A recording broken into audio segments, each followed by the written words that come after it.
Un architecte, c'est un chef d'orchestre, avant tout. Beaucoup d'architectes même font la confusion entre leur technicité, leur capacité de bâtir et leur raison d'être. On ne peut plus juste avoir un bâtiment qui accueille avec un lit, table de chevet, un bureau, une télé et appeler ça un hôtel. Oui. Aujourd'hui, les clients, ça leur suffit plus. Parce qu'en fait, une fois qu'on sort de chez soi, on a envie d'être dépaysé. C'est vrai. Si tu te réinventes pas, les gens te regardent pas. Et est-ce que c'est inévitable pour les grandes capitales africaines de tomber dans le verre, métal, béton? C'est des éléments qui sont fondamentaux à comprendre si on veut faire de l'habitat social. Bien sûr. On construit pour qui? Ces gens-là sont là pourquoi? À cause d'un bassin d'emploi. On est en train de passer réellement de l'ère où, quand on gagnait de l'argent, on se faisait construire sa maison, Oui. à l'ère où aujourd'hui, quand on gagne un peu d'argent, on s'achète un appartement. Avant d'acheter, tu vas dire, Bien sûr. est-ce rentable d'acheter aujourd'hui une maison dans Bien cette sûr, configuration? bien sûr, Il va bien te dire, ben non, t'as 30%, 40% d'espace perdu, laisse tomber. Bien sûr. Il y a des bureaux d'études qui vont devenir obsolètes Oui. à cause du chat GPT. Bien sûr.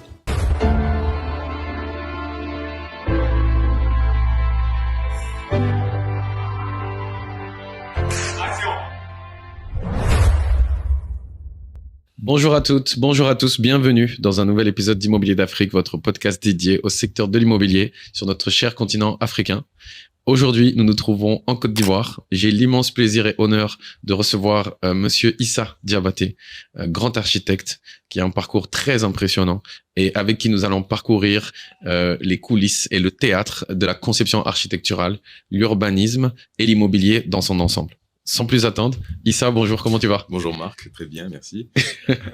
Donc tout d'abord, Issa, un grand merci d'avoir accepté de te prêter au jeu. C'est naturel. J'ai particulièrement apprécié nos premiers échanges de préparation et j'étais très enthousiaste quand j'ai préparé les questions que je pouvais bien te poser. Donc hâte de faire ce podcast. Content d'être là. Parfait. Alors, même si vous avez fondé avec ton associé un cabinet très très connu, mais pour ceux qui ne te connaissent pas encore, est-ce que tu peux te présenter dans les grandes lignes, me dire un peu plus sur ton parcours et les grandes étapes de ta formation? Alors, donc, je suis Issa Diabaté, je suis architecte, donc diplômé depuis une trentaine d'années maintenant. J'ai toujours été passionné d'architecture, en fait. Je me suis aperçu de ça à l'âge de 12 ans. Je fais mon premier stage à 13 ans grâce à un ami de mon père qui, lui-même architecte, m'a ouvert les portes de son cabinet. Et donc, j'ai toujours eu cette fibre pour l'architecture et en général, de façon plus générale, pour les métiers de l'art. J'ai un grand-père qui était photographe, j'ai la majorité de mes oncles et tantes du côté maternel qui sont dans le milieu des arts, donc photographes, peintres, danseurs, musiciens, etc. Donc, quelque part, j'ai toujours baigné un petit peu dans le milieu de la création, de la créativité. Ok. Sauf que, étant adolescent, en plein milieu des années 80 en Côte d'Ivoire, c'est pas nécessairement des métiers qui sont des métiers porteurs. C'est vrai. Non, et, donc j'ai dû, et quelque part, on m'a fait comprendre que devenir architecte, c'était pas nécessairement un métier qui était, en tout cas, qui garantissait un avenir serein. Et donc du coup, en fait, après le bac, je fais un diplôme en finance. Et ça, je savais pas. Ok. Oui, je fais un diplôme en finance parce que ça faisait sérieux pour moi, être en finance. Et je pense que la chance que j'ai eue, c'est d'avoir fait mes études aux États-Unis. Ok. Oui, j'ai fait mes études de finance aux États-Unis et je me rends compte en plein bachelor que je peux passer d'un bachelor à un master en architecture. Donc, au bout de ma troisième année de finance, je me rends compte qu'en fait, je suis pas à ma place. Oui, parce que en cours, c'est pas moi qui pose les questions. Moi, j'ai plutôt hâte de sortir et peut-être d'aller dessiner ou faire autre chose, plutôt que de regarder les cours des stock options, balance sheet au quotidien. Donc ça m'ennuyait. Et donc, quand je réalise que cette passerelle est possible, ouais. Donc je décide de terminer mon bachelor Okay. Pour entamer un master en architecture. Et je crois que tu as fait la prestigieuse université de Yale. Oui. Et moi, j'ai grandi avec vraiment l'idéalisation des grands campus américains. Et Yale, Harvard, Columbia, ça fait partie des grosses universités. Oui. Qu'est-ce que c'est que d'être un étudiant africain dans ces grandes institutions américaines? Alors, c'est une période de ma vie, en tout cas de laquelle je garde un excellent souvenir. Mes années à Yale, je pense que pour moi, ça m'a donné énormément confiance en le fait que j'étais fait pour être architecte. Et en réalité, mes années à Yale, bon, je pense que c'est un petit peu le cas pendant les années universitaires, mais là-bas encore plus parce qu'on est dans un environnement d'excellence académique, pas uniquement en architecture, mais dans tous les domaines.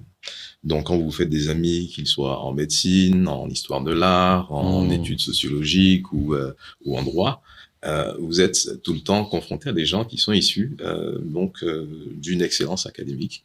Et du coup, ça vous pousse, vous, à avoir en fait une voix dans ce monde, parce qu'on vient pas pour accompagner les autres.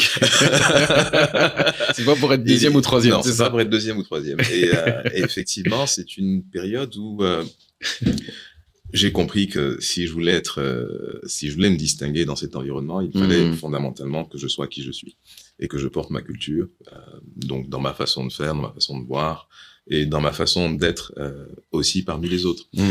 L'architecte, c'est un chef d'orchestre, avant tout. Donc, c'est la personne qui arrive à allier un certain nombre d'éléments pour donner quelque chose d'harmonieux. Moi, j'aime bien assimiler ça à la cuisine. Genre, comment on fait la cuisine? Alors, vous donnez les mêmes ingrédients à deux personnes. J'adore cet exemple. Différent. Ouais. Voilà. Et les deux seront bons, ou mauvais, mais ils seront quand même intimement liés à la personne qui les aura préparés. Très bon exemple. J'aime beaucoup cet exemple sur la cuisine parce que j'ai un passé de hôtellerie-restauration. Oui. Et j'ai vu dans ton parcours quelque chose qui m'a beaucoup intéressé. C'est que tu as été stagiaire, puis chef de projet, puis associé. Oui. Tu as gravi tous les échelons jusqu'à devenir associé. Oui. Qu'est-ce qui t'a permis d'avoir cette ambition et cette vision pour être un nom très connu de ce domaine? Alors, je pense que avant tout, c'est l'envie de pratiquer mon métier, l'envie d'être architecte. C'est la même envie qui fait que, mais voilà, quand j'étais au lycée, au lieu d'écouter mes cours de maths, j'ai dessiné des plans. Et donc, pour moi, il y a toujours eu cette envie de pratiquer mon métier parce que c'était pour moi la façon la plus optimale pour moi de m'épanouir. Et donc, je pense qu'à partir du moment où on s'épanouit dans un métier, les échelons ne sont que des échelons en fait. On est sur son chemin et le chemin finalement en fait il s'ouvre. On me dit pas, moi j'ai jamais commencé en me disant je veux être associé. Non, j'ai commencé en disant j'ai envie de travailler avec ce monsieur qui fait des choses intéressantes. Voilà, j'ai envie de mettre la main à la pâte, j'ai envie de toucher à ci, j'ai envie de toucher à ça. Ouais. Et petit à petit, ça vient naturellement. Quand on a commencé à travailler ensemble, on a fait des concours où alors ça remonte quand même à une trentaine d'années, donc il faut nous voir avec des yeux différents. Bien sûr. Oui, j'avais à l'époque 25 ans, lui 35. On était un petit groupe, on était 3 architectes. Okay. On a fait des concours, on a remporté des concours comme par exemple l'agence de la BCO à Dalois, le bâtiment de la CRAE à Abidjan en 98. Mais je pense qu'à l'époque, on avait la fougue et l'audace en réalité. Parce que sur le papier, rien ne nous mettait à une position où on devait en fait remporter ces concours-là. Bien sûr. Mais on s'est dit, mais pourquoi pas nous? Et puis on y est allé. Et à l'époque, vous étiez contre des cabinets plus établis, avec beaucoup plus d'ancienneté que vous? Oui, avec des cabinets plus anciens, oui. Et qu'est-ce qui a fait la différence? Parce que vous êtes des jeunes qui vous lancez. Alors, il y a plusieurs ingrédients en fait. Un concours, ça se gagne un peu à l'audace. Ouais. Comment on fait quelque chose qui va bousculer un petit peu, mais en même temps, comment on fait quelque chose qui remplit tous les critères en fait demandés par le promoteur du concours. De faire en sorte que techniquement, vous êtes sans reproche. Quand, par exemple, sur la BCO, on vous parle de circulation spéciale dans une zone qui est en fait les caisses, il y a des choses très techniques à pouvoir respecter. Et donc, la première des choses à faire avant même de s'attacher à la forme du bâtiment, etc., il faut résoudre tous ces problèmes. J'ai compris. Voilà. Il y a un vrai sudoku. Il y a un quiz intellectuel. Exactement. Et nous, en fait, on se focus souvent sur la façade. Oui. L'élément esthétique, les matériaux de la façade, mais il y a un vrai parti pris de circulation, d'optimisation thermique, d'un certain nombre de choses. Et puis il y a aussi, par exemple, il y a des aspects qui sont purement, comment expliquer ça? Je veux dire, quel type de bâtiment pour quel type de client? Ok. Si je fais un truc un bâtiment avec telle ou telle forme, c'est des banquiers, ils vont pas aimer. Donc il y a un aspect psychologique. Mais bien sûr. Ok. Un aspect psychologique qui est très fort. Ok. Dans tous les concours d'ailleurs. Et du coup, vous, ça fait partie de vos réflexions en interne, oui. De regarder la typologie psychologique, sociologique, le rapport à l'argent, le rapport à l'ostentatoire, pour faire une proposition à votre client. Donc Absolument. un client ivoirien banquier, oui. c'est pas pareil qu'une institution publique au Sénégal, par exemple. Absolument. Ça n'a rien à voir. Et comment vous pratiquez, comment vous échangez sur ça? C'est vos voyages, c'est l'expérience, qu'est-ce qui vous permet d'évaluer tout ça? C'est l'observation au quotidien. Ouais. En plus, l'écart d'âge fait qu'il y a des choses que j'apprends de lui qui viennent de son parcours, de choses qu'il a faites avant moi. Oui. Et inversement, il y a des choses avec lesquelles moi je suis plus rattaché à d'autres générations. Donc, mais c'est intéressant pour nous d'être en perpétuelle observation des changements qui se passent chez les plus jeunes, des changements qui adviennent chez les plus âgés, des questions qu'on ne se pose pas, mais en fait, en réalité, c'est quoi l'équivalent d'un EHPAD chez nous en Afrique? Bonne question. On se pose jamais cette question. C'est vrai. On se contente en fait de loger nos parents chez nous quand Oui. on a les moyens, Oui. sans imaginer qu'en réalité ils s'ennuient parce qu'ils passent leur journée avec la nounou ou les enfants. C'est vrai. Voilà. Donc c'est pas une question à laquelle on répond. Donc c'est un très bon point, que ce soit les EHPAD, les résidences étudiantes. Exactement. C'est Les deux crèches. segments de niche Oui. qu'on n'adresse pas encore correctement. Non. On ne perçoit pas en fait qu'il y a des changements sociologiques profonds dans nos sociétés qui vont induire en fait une nouvelle façon de vivre et il faut prendre en compte en fait tous ces aspects-là. Mais quand on ouvre ce sujet-là des EHPAD, Oui. Qui sont des résidences pour personnes âgées, Oui. avec plus ou moins du niveau de standing, Oui. c'est quand même un tabou dans nos cultures afro-caribéennes Mhm. de dire mes parents, je les mettrai dans une maison Oui. et des tiers, des étrangers vont s'occuper d'eux. Oui. Et est-ce que à cause de ce tabou, Oui. on s'empêche d'avoir des conversations qui sont inévitables en fait? Mais oui. Et d'ailleurs, en fait, mettre des parents dans un établissement avec des gens qui s'en occupent, c'est une solution, et c'est une solution qui est principalement occidentale. Tout à fait. Donc, tant qu'on pense qu'en fait, gérer les personnes âgées, c'est de les mettre dans un endroit avec une assistance, en fait, on a tout faux. Ça, c'est issu, en fait, d'un système qui a généré, en fait, ce type Tout à fait. de solution. Oui, Je pense que même en Occident, la question, elle n'est pas réfléchie jusqu'au tout à fait. En fait, on s'en débarrasse du sujet. On se débarrasse du On ne le sujet. traite pas avec une notion de bienveillance, Non. de bien-être et Non. d'épanouissement. Non. Oui. Pour moi, je pense qu'il y a d'autres façons de gérer la question. Oui. Et même chez nous. Je veux dire, chez nous, en général, qu'est-ce qu'on fait de nos vieux? Ils restent à la maison Ils avec restent à la maison, nounou. avec la nounou, avec les petits, et ils s'ennuient à mourir. En réalité, pour moi, la question, c'est comment on vieillit ensemble. Et comment on vieillit de façon intergénérationnelle ensemble. Comment on continue à avoir un groupe de gens qui ont 80-90 ans, mais qui restent utiles à la société par le biais de leur présence et de leur apport au reste. Je pense que quand on discute avec les vieux, on prend de la sagesse, on prend du parcours. Si on se coupe des vieux, comment est-ce qu'on arrive à bénéficier de tout ça? Et c'est vrai ce que tu dis, puisque on aime à dire à chaque fois qu'il y a un décès, un vieux qui décède, c'est une bibliothèque qui brûle. Oui. Mais quand la bibliothèque est ouverte, on n'y va pas. Non, on n'y va pas. C'est ennuyeux, il parle trop. Ouais, c'est vrai, c'est vrai. On est plein de nos paradoxes, Non, c'est oui, vrai. Oui, il parle trop, on est pressé, on Ouais. va aller vite. Bon, là, j'y vais. Oui. J'ai pas le temps. Et donc, c'est vrai que c'est deux extrêmes. Mais Ouais. je pense qu'il y a des moyens. Ok. Je veux dire, par exemple, j'ai un beau-père qui a 90 ans aujourd'hui et qui est toujours plein d'anecdotes et de choses qu'il a vécues, etc. Et un jour, je me suis dit, tiens, ce que je vais faire, je vais prendre une bonne partie de mes archives et on va aller chez lui et on va lui poser des questions. Il va nous raconter sa vie, il va nous raconter Abidjan à l'époque, il va nous raconter ci, il va nous raconter ça. Magnifique. C'était extraordinaire, justement parce que c'était un groupe et qu'on était en discussion. Mais je suis pas sûr que tout seul, ça aurait été la même expérience. J'aurais dû te demander de venir avec les photos d'archives. J'aurais adoré les voir. On en parlera du vieux Abidjan. Et je pense que ce que tu soulèves là, ça montre à quel point, en fait, un architecte, il se résume pas à assembler des pierres, mais il crée des contextes de vie, des récits, et il crée du sens. Bien sûr. Donc, du coup, il s'agit pas juste de bâtir pour bâtir, et on reviendra sur ce point quand on parlera d'urbanisation, urbanisation forcée et subie, ou urbanisation choisie.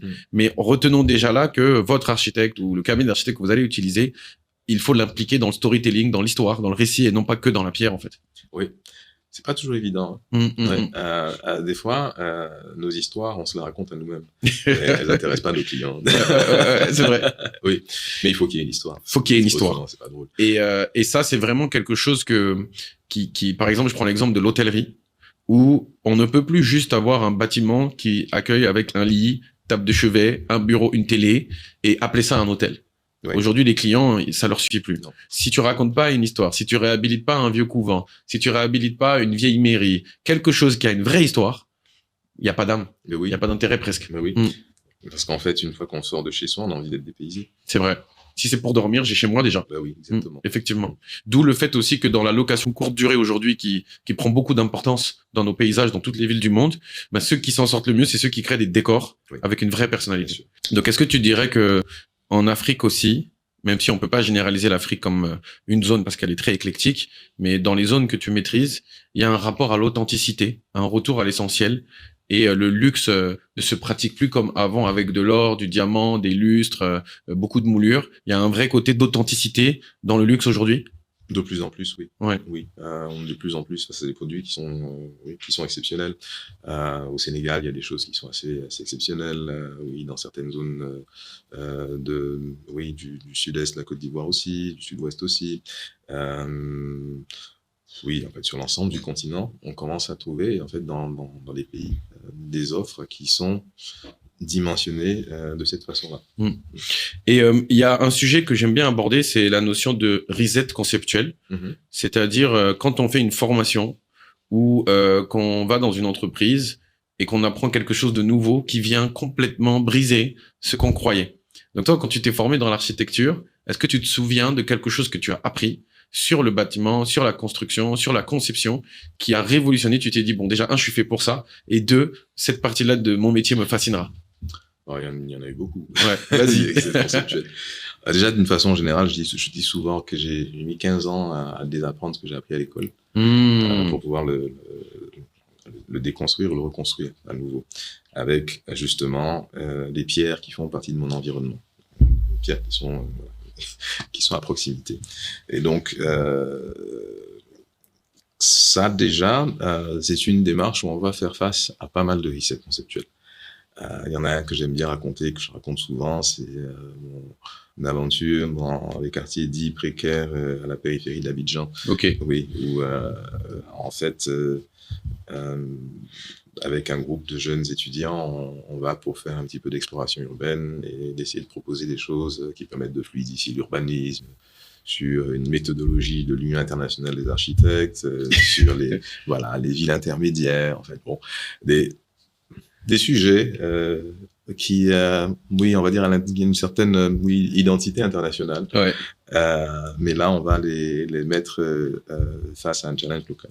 Donc, on y va. Et donc, première phase de la méthodologie, il faut faire de la participation. Donc, on réunit la communauté en lien pour faire de la participation. Et donc, la communauté dit, les chefs, c'est très bien que vous soyez là. Vous êtes venus pourquoi, en fait?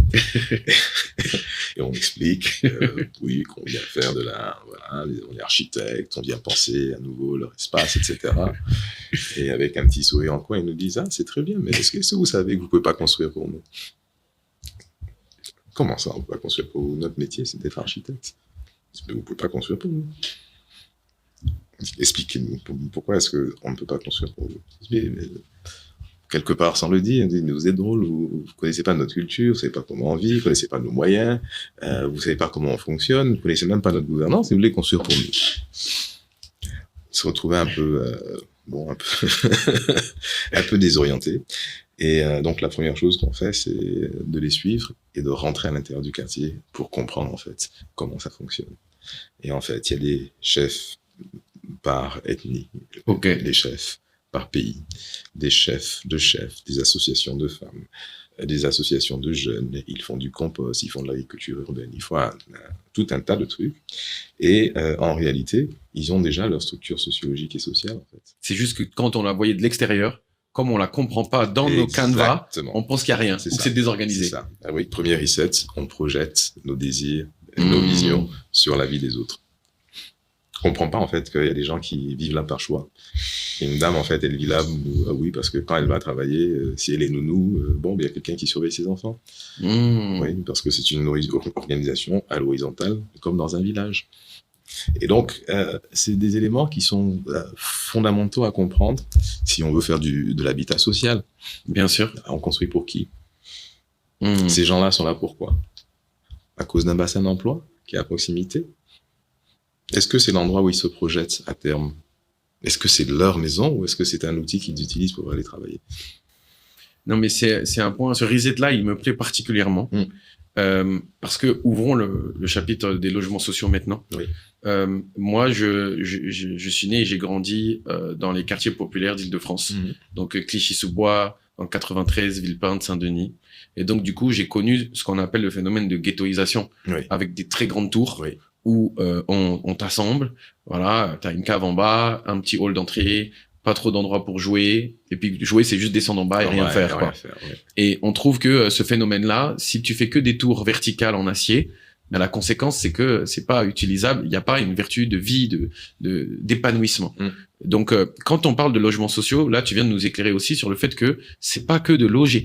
C'est aussi une vie sociale. C'est-à-dire que tu peux pas dire je cherche des logements sociaux. C'est un cadre de vie qui est plus économique, mais qui doit être toujours aussi intéressant sur mes us et coutumes.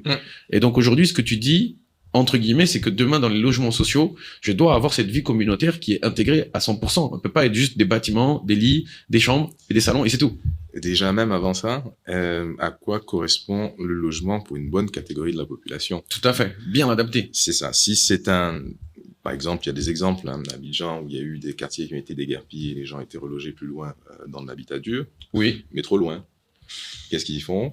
Ils mettent l'habitat dur en location et ils reviennent habiter sur du précaire à proximité de là où ils travaillent. Tu vois? Ça veut dire qu'en réalité, là où ils dorment tous les soirs, ils ne le considèrent pas comme leur lieu d'épanouissement. Et quand on est dans une ville, il faut bien comprendre en fait l'articulation de toutes ces choses. Son lieu d'épanouissement, c'est peut-être au village. Il habite dans du précaire parce que il ambitionne, voilà, horizon plus 10, plus 20, de retourner dans un environnement rural. Donc, si on pense en fait que pour lui, la solution, c'est d'avoir un habitat comme nous on l'imagine, avec salon, chambre, cuisine, etc., dans une boîte. Une tour, plus 22, voilà. Mais non, cage d'ascenseur, on risque d'avoir faux. En revanche, je pense qu'aujourd'hui, il existe une population grandissante qui aura besoin de ça, de ce type de logement. Et plus une classe moyenne, en fait. Et plus une classe moyenne, mais aussi une classe, disons, quelqu'un qui... quelqu'un qui travaille, qui a un salaire, oui, une classe moyenne, aura l'ambition d'habiter dans quelque chose de décent. Que ce soit une tour ou autre chose, il a envie d'habiter dans quelque chose de décent. Et pour moi, j'aime bien souvent dire que j'aime bien faire le distinguo entre, par exemple, tu parlais de tours tout à l'heure, et de système et d'urbanisme. Il y a effectivement, je pense que le souci des tours HLM dans beaucoup de pays, aux États-Unis comme en France, ça n'a pas été uniquement l'architecture, mais c'était surtout l'urbanisme. Qu'est-ce qu'on met à proximité? Qu'est-ce qu'on donne aux gens? La preuve, je veux dire, aujourd'hui, à New York, il y a certaines de ces tours qui sont reconverties en habitat en habitat plutôt standing, parce qu'il est en plein Manhattan. Et oui. Voilà. Donc, prime location. Voilà, prime location. Ouais. Donc, c'est aussi, en fait, tous les systèmes qui vont avec. Par exemple, aujourd'hui, quand on regarde Singapour, exemple très intéressant, par la force des choses, ils développent des tours pour faire de l'habitat social. Mais c'est des habitats très intéressants parce qu'on va retrouver en rez-de-chaussée des espaces de socialisation, on va retrouver des commerces, on va retrouver des équipements pour faire du sport, on va avoir des lieux où les résidents peuvent se retrouver, peuvent discuter, il y aura des mosquées, il y aura un temple bouddhiste, etc. Et justement, pour revenir à notre discussion de tout à l'heure sur la gériatrie, quand tu vas dans des environnements comme cela, tu vas retrouver une cohorte de vieux l'après-midi, ils sont en train de bouger, en train de discuter, c'est vrai. Danser. Oui, à faire du tai chi, du sport, tout à fait. Pourtant, ils vivent dans des tours. Donc en fait, il faut élargir quand on veut concevoir le futur d'une nation, d'une ville, d'une population. On peut pas se limiter qu'à l'outil. Non. Il faut vraiment aller chercher l'usage, l'utilité, l'habitude, parce qu'en fait, comme le film Inception le dit, la chose la plus dure à faire disparaître, ce n'est pas du ciment, c'est pas de l'acier, c'est une idée dans l'esprit de quelqu'un. Absolument. Ouais. Et comment tu fais évoluer une habitude? Et ça, c'est très prétentieux de se dire, je change le bâtiment, je changerai l'habitude. Comme tu l'as dit, tu peux construire des bâtiments type HLM à 30 minutes du village, ils le mettront en location et ils reviendront dans une situation précaire. Ouais. C'est-à-dire qu'en fait, tu n'as touché que la surface de ton métier. Que la surface du sujet. C'est très intéressant. Merci déjà pour ce préambule. J'avais une dernière petite question sur les logements sociaux. Oui. Et je sais que tu travailles également sur des logements sociaux au Bénin. Oui. Donc, comment est-ce qu'on fait pour faire du logement social sans stigmatiser et donner l'impression que c'est des logements de seconde zone et que ça ait presque un caractère humiliant de se dire on construit pour les pauvres. Comment sortir de ce schéma-là et donner une forme de dignité et une forme de qualité à l'ouvrage dit, je mets des guillemets, social. En fait, je pense qu'il faut revenir à l'idée que chaque citoyen, en fait, est propriétaire de l'espace urbain. Et donc, en ce sens, la qualité de l'espace urbain ne doit pas être quelque part segmentée. C'est vrai que différents quartiers peuvent faire face à différents besoins, mais ça ne doit pas induire nécessairement une dégradation de l'espace urbain. Je donne un exemple que j'aime bien, c'est l'exemple de... Alors, peut-être ceux qui connaissent pas Abidjan, ceux qui connaissent Abidjan, l'exemple du quartier de Cocody, Cocody Centre. Cocody Centre est un quartier qui s'est développé dans les années 60 avec énormément de mixité. C'est un quartier où on trouve de l'habitat de cour, de l'habitat en bande, du collectif, du semi-collectif, de la petite maison, de la moyenne maison, de la grande maison, des ambassades, des hôtels comme l'hôtel Ivoire, mais aussi l'université, CHU, des églises, des grands lycées. Et oui, 60 ans, 70 ans après, c'est le quartier d'Abidjan qui résiste le mieux. Parce que l'urbanisme est généreux, les voies sont grandes, et en réalité, c'est pas parce que j'habite un habitat de cour que je ne suis pas de Cocody. Ça, pour moi, c'est important.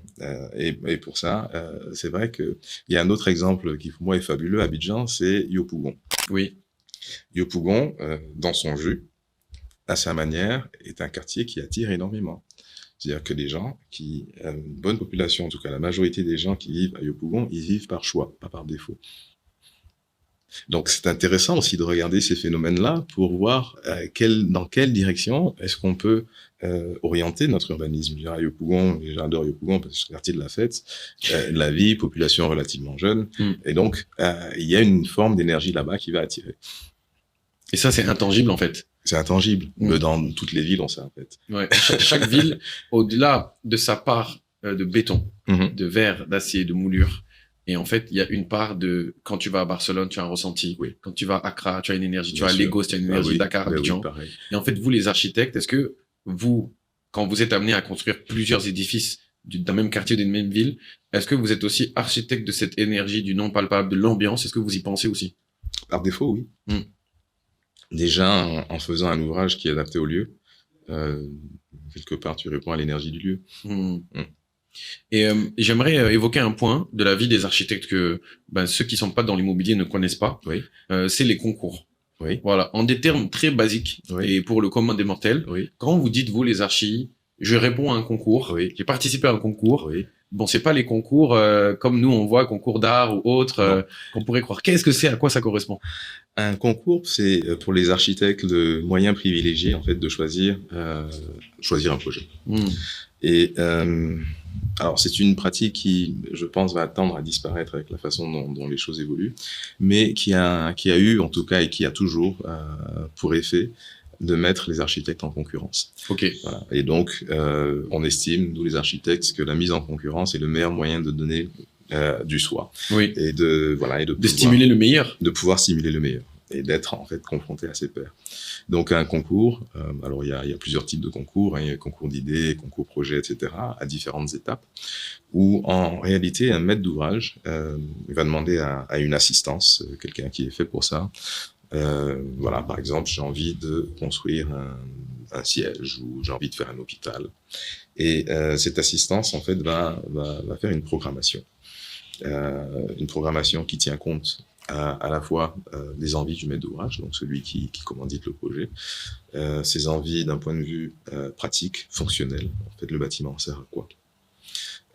Ses envies de vision, ce dont il a envie, comment il se voit, qu'est-ce que ça doit projeter.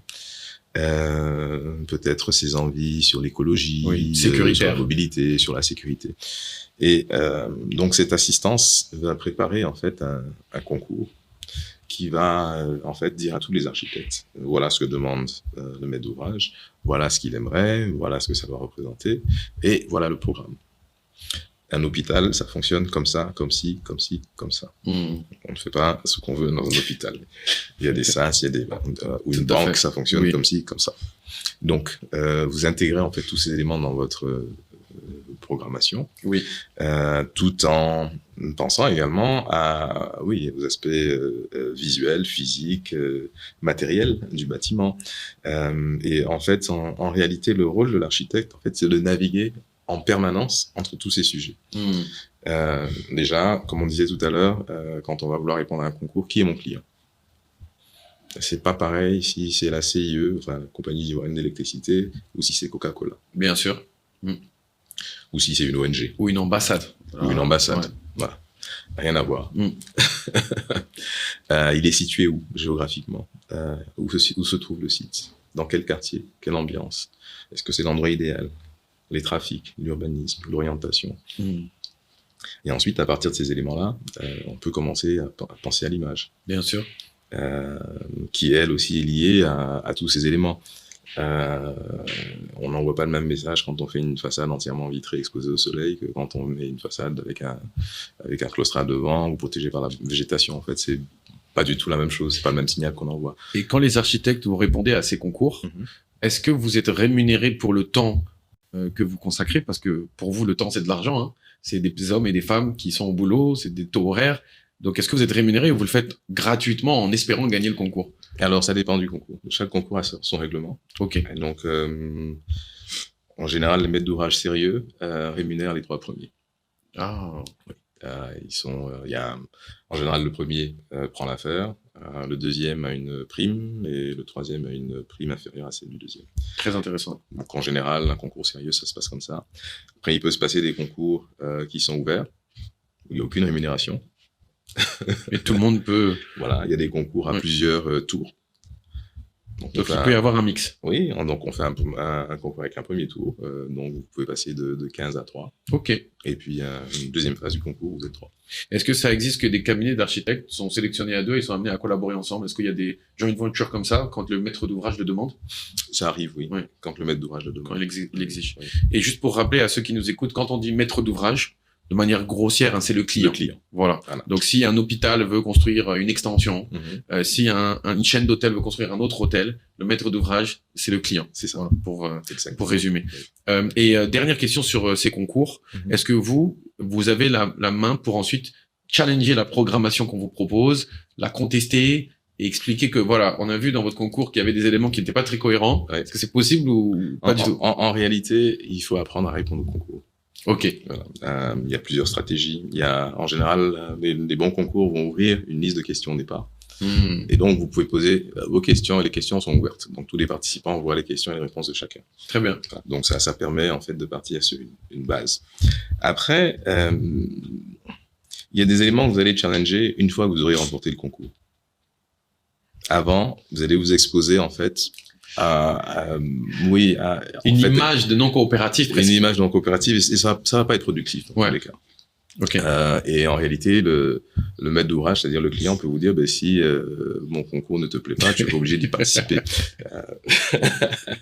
C'est pas faux. En parenthèse, ça m'est déjà arrivé, mais bon. Ah oui? Oui, ça nous est déjà arrivé. Mais quand vous étiez plus avancé, avec une plus grosse réputation, de dire là, ou dès le début, vous aviez été rock'n'roll comme ça. Non, c'était justement ce premier concours où on était effectivement audacieux et rock'n'roll en disant oui, mais non, mais là, ça va pas. Le maître d'ouvrage dit, en plus pas n'importe quel maître d'ouvrage, la BCAO nous dit, moi je peux donner le chantier de gré à gré, je fais un concours pour vous faire plaisir, si vous n'êtes pas content, vous participez pas. C'est vrai. Mais bon, on était fougueux, on était jeunes, il nous restait 10 jours, on a fait ce concours en 10 jours et on a gagné. Et vous avez gagné. Ouais. Et est-ce que tu estimes que justement la BCAO, c'est celle qui est basée ici en Côte d'Ivoire, c'est ça? Oui. C'était l'agence d'Alois, dans une ville secondaire. Dans une ville secondaire. Et est-ce que c'est le projet qui vous a propulsé dans une autre dimension, ou est-ce qu'il y en a un autre qui a vraiment été, avec le recul, celui qui vous avait fait changer de catégorie? Alors en fait, dans le fait de changer de catégorie est quelque chose de permanent. Celui qui nous a fait effectivement sortir on va dire de la majorité des projets domestiques comme des villas, etc. C'est effectivement ce concours-là. qui, après l'avoir remporté, nous avons été obligés de nous structurer pour pouvoir faire face aux défis qui étaient en face de nous, parce que en réalité, on était tout à fait conscients en fait que ce n'était que le début et que ça nous ouvrait la porte à une autre échelle de projet, mais que c'est justement à ce moment-là qu'il fallait redoubler d'efforts. Se rapprocher des bureaux d'études, mieux comprendre en fait les systèmes de la construction, mieux comprendre les politiques autour des entreprises, l'écosystème, qui fait quoi, avec quelle technicité. Moi j'avais à l'époque, j'avais à peine 25-26 ans, mais heureusement que j'avais un associé qui en avait 36, donc qui déjà, mais n'empêche, on était vus comme des petits jeunes.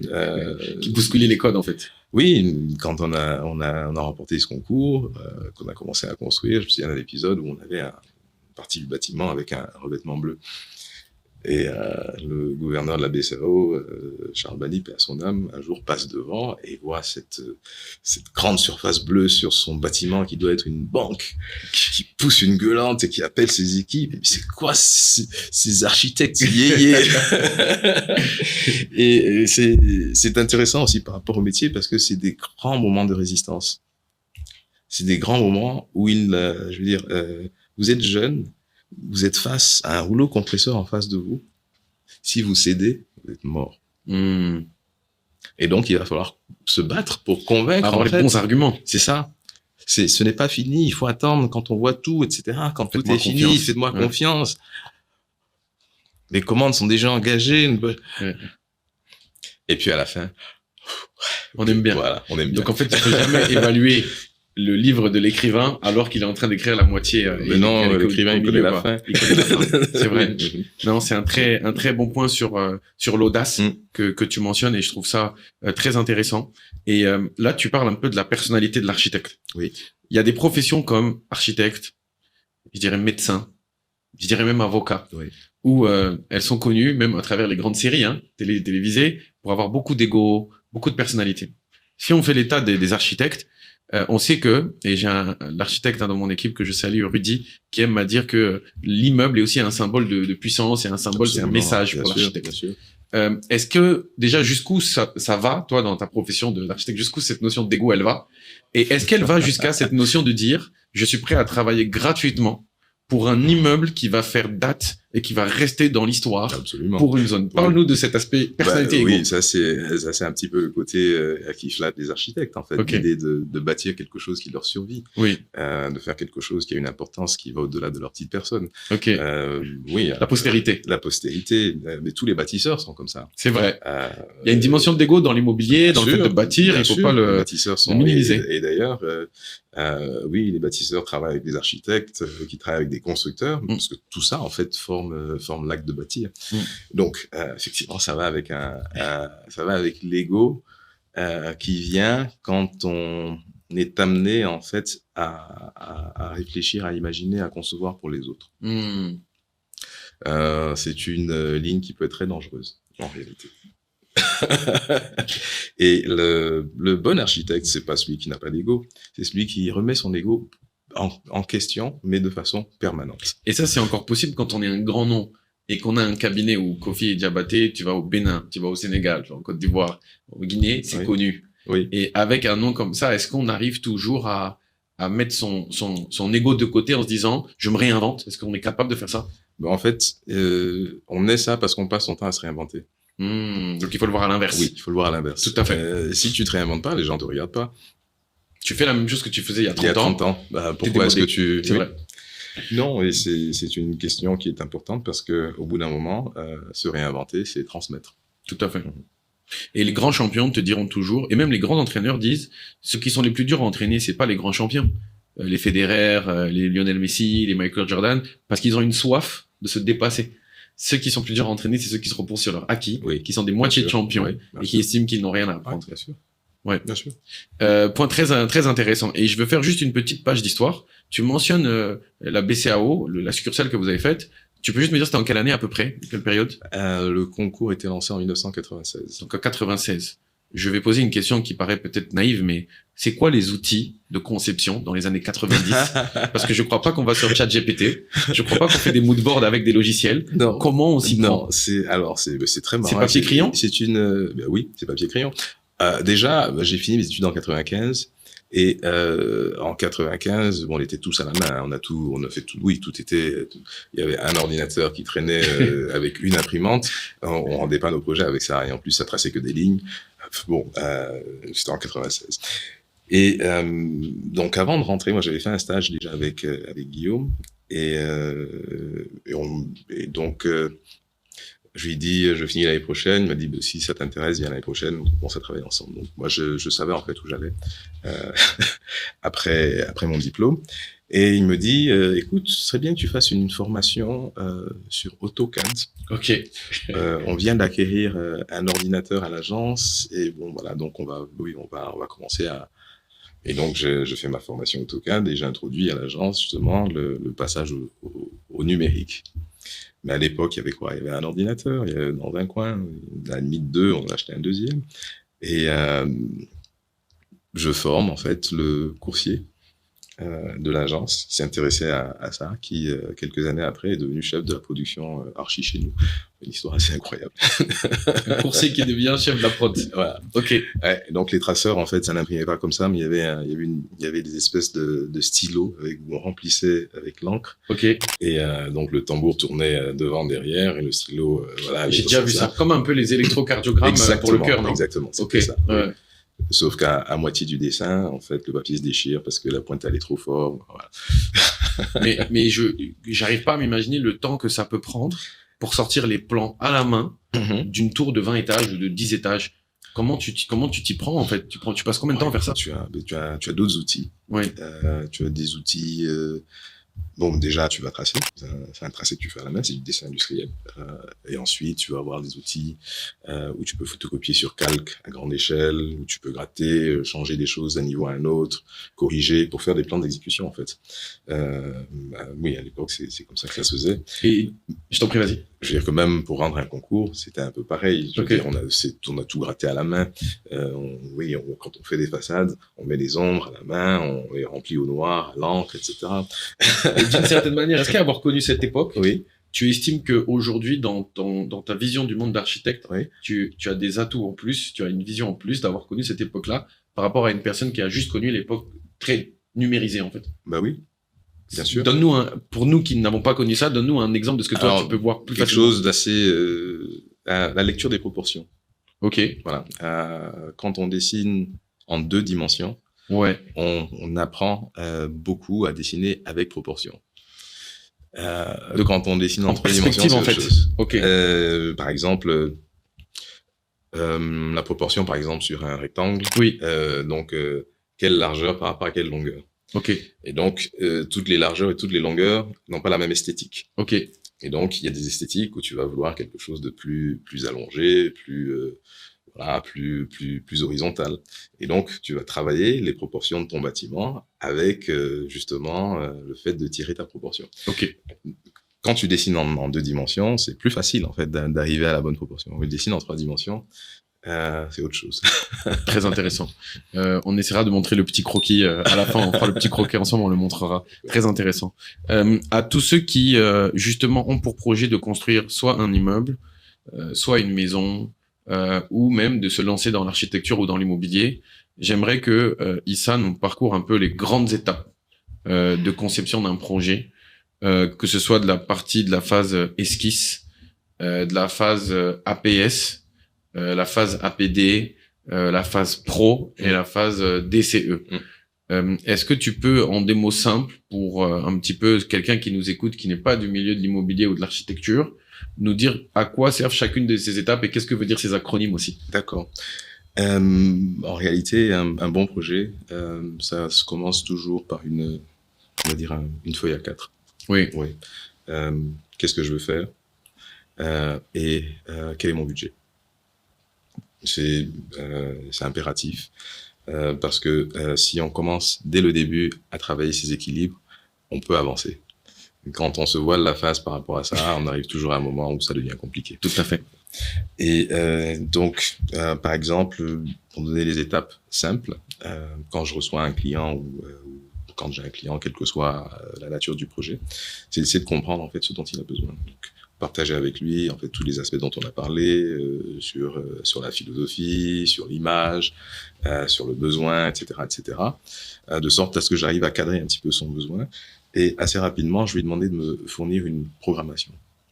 Alors, si c'est pour un immeuble de bureau ou si c'est pour une maison, ça reste relativement simple. Donc ça, c'est des programmations qu'on arrive à faire. Et si c'est pour des choses plus complexes comme un hôpital, on fait appel à un programmiste. Sauf que depuis l'avènement de ChatGPT, je veux dire ça, on arrive à faire de la programmation assez facilement en interrogeant. Oui, c'est un des métiers qui disparaît en fait, programmiste. Bien sûr, c'est un métier qui est en train de disparaître justement à cause de avec l'IA. Voilà. Et ce programme, en fait, l'avantage qu'il va avoir, c'est de nous permettre de le traduire en superficie. Ok. La superficie nous permettra ensuite d'estimer. Donc, je veux faire ma maison. Finalement, mon besoin, il est de 300 mètres carrés. 300 mètres carrés, quand je le chiffre à 1 million de mètres carrés ou 500 000 mètres carrés, ça me fait 300 millions. Est-ce que c'est le budget que j'ai prévu? Si c'est pas mon budget, il faut que je revoie mes prétentions. Très bien. Soit en superficie, soit en programme. Et là, on est toujours dans la phase d'esquisse. Oui. Réflexion. On n'a rien dessiné encore. Ouais, c'est pour ça. l'instant. On fait une forme de cohérence, quoi. C'est ça. On n'a rien dessiné, parce qu'il ne faut pas dessiner au hasard. Sinon, tu vas dessiner des choses qui ne fonctionnent pas. On perd du temps. On fait trop d'hypothèses. Voilà. Okay. Donc, une fois qu'on a stabilisé en fait cette phase, où en fait les superficies correspondent au coût, on arrive à déterminer des honoraires. Voilà, donc qui vont être des honoraires d'architectes, mais aussi des honoraires qu'il ne faut pas oublier, comme les études de sol, comme les honoraires de bureau d'études techniques, les géomètres. Les géomètres, la personne qui va faire l'état des lieux, le géomètre, la personne qui va calculer la structure, qui va dimensionner la climatisation, dimensionner l'électricité, les évacuations en plomberie, les eaux pluviales, etc. Tout ça s'étudie pendant le process. Okay. Et donc, une fois qu'on a en fait les honoraires, qui sont en général basés sur un pourcentage du coût réel de la construction, on peut signer un contrat. Et donc, le contrat, en fait, va se passer en différentes phases. La première phase étant la phase esquisse. De ce que j'ai compris de mon client, du budget dont je dispose, qu'est-ce que je conçois qui va effectivement, quelle cuisine je fais pour le satisfaire. Voilà. Et là, je pars sur quelque chose que j'imagine va lui convenir et je lui présente. Et donc ça, c'est pour avoir à peu près une idée de ce que ça représente en termes de quantité de travail. L'esquisse sur les honoraires, c'est 15%. Ok. Donc c'est 15% des honoraires pour avoir une esquisse. Pendant la phase esquisse, le client peut me dire « Ah, c'est pas du tout ce que je voulais, je voyais autre chose ». Et je peux lui dire, du coup, je vais repartir, travailler mon esquisse pour arriver à ce qu'on s'entende. Et une fois qu'on s'entend, on passe à la phase suivante. Donc, le client va approuver l'esquisse et on va passer à ce qu'on appelle l'APS, donc l'avant-projet sommaire. Okay. Dans l'avant-projet sommaire, on va définir un peu plus l'esquisse. On va commencer à imaginer quel type de matérialité, on va aller un peu plus loin. Et on va également utiliser ce moment-là pour peut-être corriger ou rajouter ou améliorer des choses qu'on n'avait pas pris en compte à l'esquisse. Et cette phase, en fait, qui est l'avant-projet sommaire, une fois qu'elle est validée, on ne modifie plus. On ne modifie plus parce que c'est la phase où on va commencer, en fait, toutes les études techniques. Très bien. C'est vrai, en principe, on ne modifie plus, mais si on modifie après cette phase, il va y avoir des incidences financières.